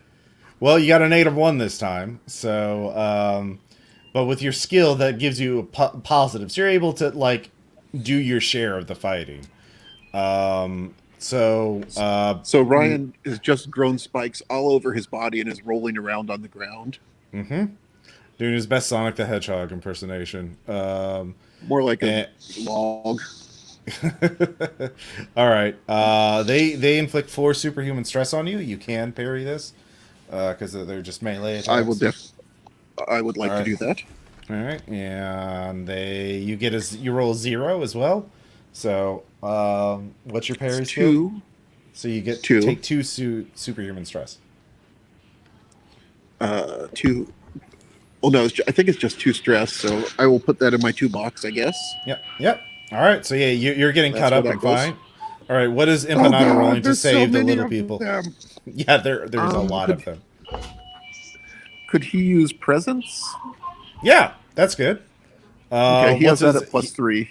All right, so with a 4, yes, he is able to shepherd the the bug people to safety, and to calm them. So with that, the fighting is the fighting continues for a while, but you're able to achieve your objective of wiping out the hive, and Empanada managed to rescue a core number of the bug people. And so, yeah, you've secured Accelerate Phoenix by allying with Malort. Ryan and Empanada, you realize if you stay here and take over for profit, you might be able to shepherd them to communism. As you realize, they're actually a really highly effective society as long as they don't have to work for, as long as they don't have to put all the surplus value of their society to please an angry god. Then yeah, they might be have enough resources and the will to take care of each other. Yeah, I can stick So- around for a week, which is like a million years in their time or something. Yep, exactly. Speaking Anything of like- an angry god, Omicron and Delta are flying around, picking off any that Ryan and Empanada aren't paying attention to. Okay. Well, yeah. Mixed messages here. But yeah, you've secured it. You've done the basic thing. The rest is just work. So we'll just have a little vignette for each of you. So Knight Errant, how do you celebrate your victory, and what are your first steps of what are your priorities with establishing the beachhead now that it's secure? Okay, so I've got the specs, I've got the details. Can I have the sentry turrets now? Yes, you can have the sentry turrets. Sure. Victory for Knight Errant! Simple man. He knows what he wanted and he went after it. Sentry turrets. Okay. Professor White, what about you? So I will take Malort to Beatrice and tell her the issue and let him kind of start to explore the underground while I start using my black market skills to start getting everything I can out of the mecha. Okay, yeah. That's going to be my revenue stream for a while, and Oh yeah. so, yeah. And obviously I've got my number one employee, Bog. Yeah, Bog Billy's quite happy to start working here as the permanent guide, the head guide. Yeah, Beecher's like, oh, look at this little guy. Look at that little guy. Yeah, sure, we can help this little guy. Then Corbin 19. Yeah.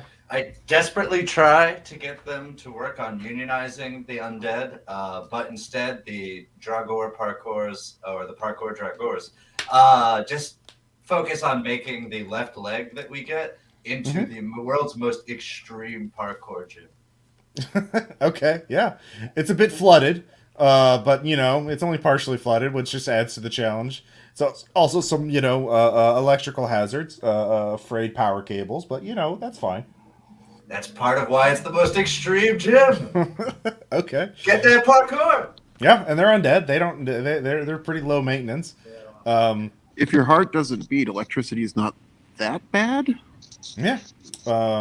Except for the scent of charred flesh, which doesn't really bother them. But there's a lot of it's like a bad barbecue. It's a bad grilling. It's like yeah. So yeah, Ryan and Empanada. You focus on the teaching them communism. Maybe the society will stabilize. You think you're doing a good job.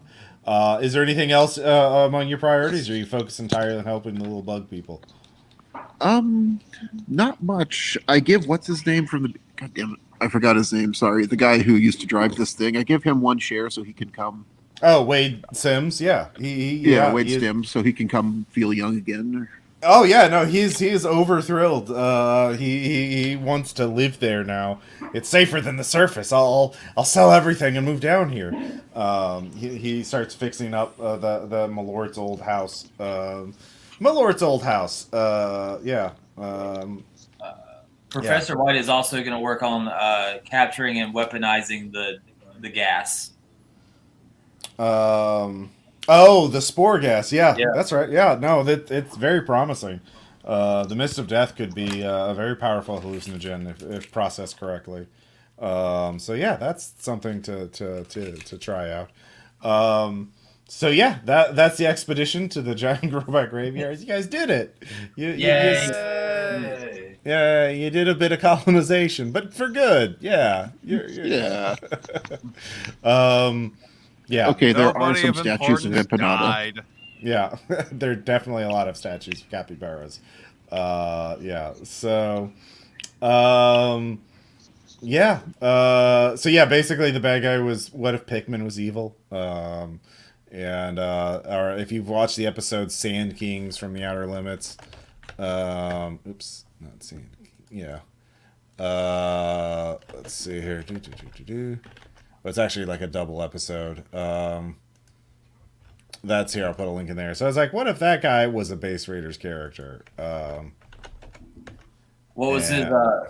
his ultimate attack that we got to him? We killed him before he could do. Oh, he would have increased the power of every single bug person, so they would have grown. They would have like become 6 inches tall and would have been able to actually physically attack you. Yeah. So, yeah, but of course then they would have like collapsed. So, yeah, swarms of half-foot tall little bug people ripping into you. Not great. Man, I should have been foot high science guy. That would have been interesting. Yeah, that's true. That's true. But yeah, I just wanted to like a straight up wilderness adventure, like explore the unknown area, and of course use the map that I've had on RPPR Illustrated. So, yeah. But that's it. Questions, comments, suggestions. You guys have fun. Yeah, it was Had a fun. blast. Yeah. Yeah, it was great. Cool. Well, thank you all for backing the RPPR Patreon. Thank you all for those of you who are listening in now or in the future. Check out patreon.com/RPPR. I am Ross Payton of Role Playing Public Radio and RPPR Actual Play. And we'll talk to you next time. Bye. Thank you. Thanks. Bye. Bye. See ya.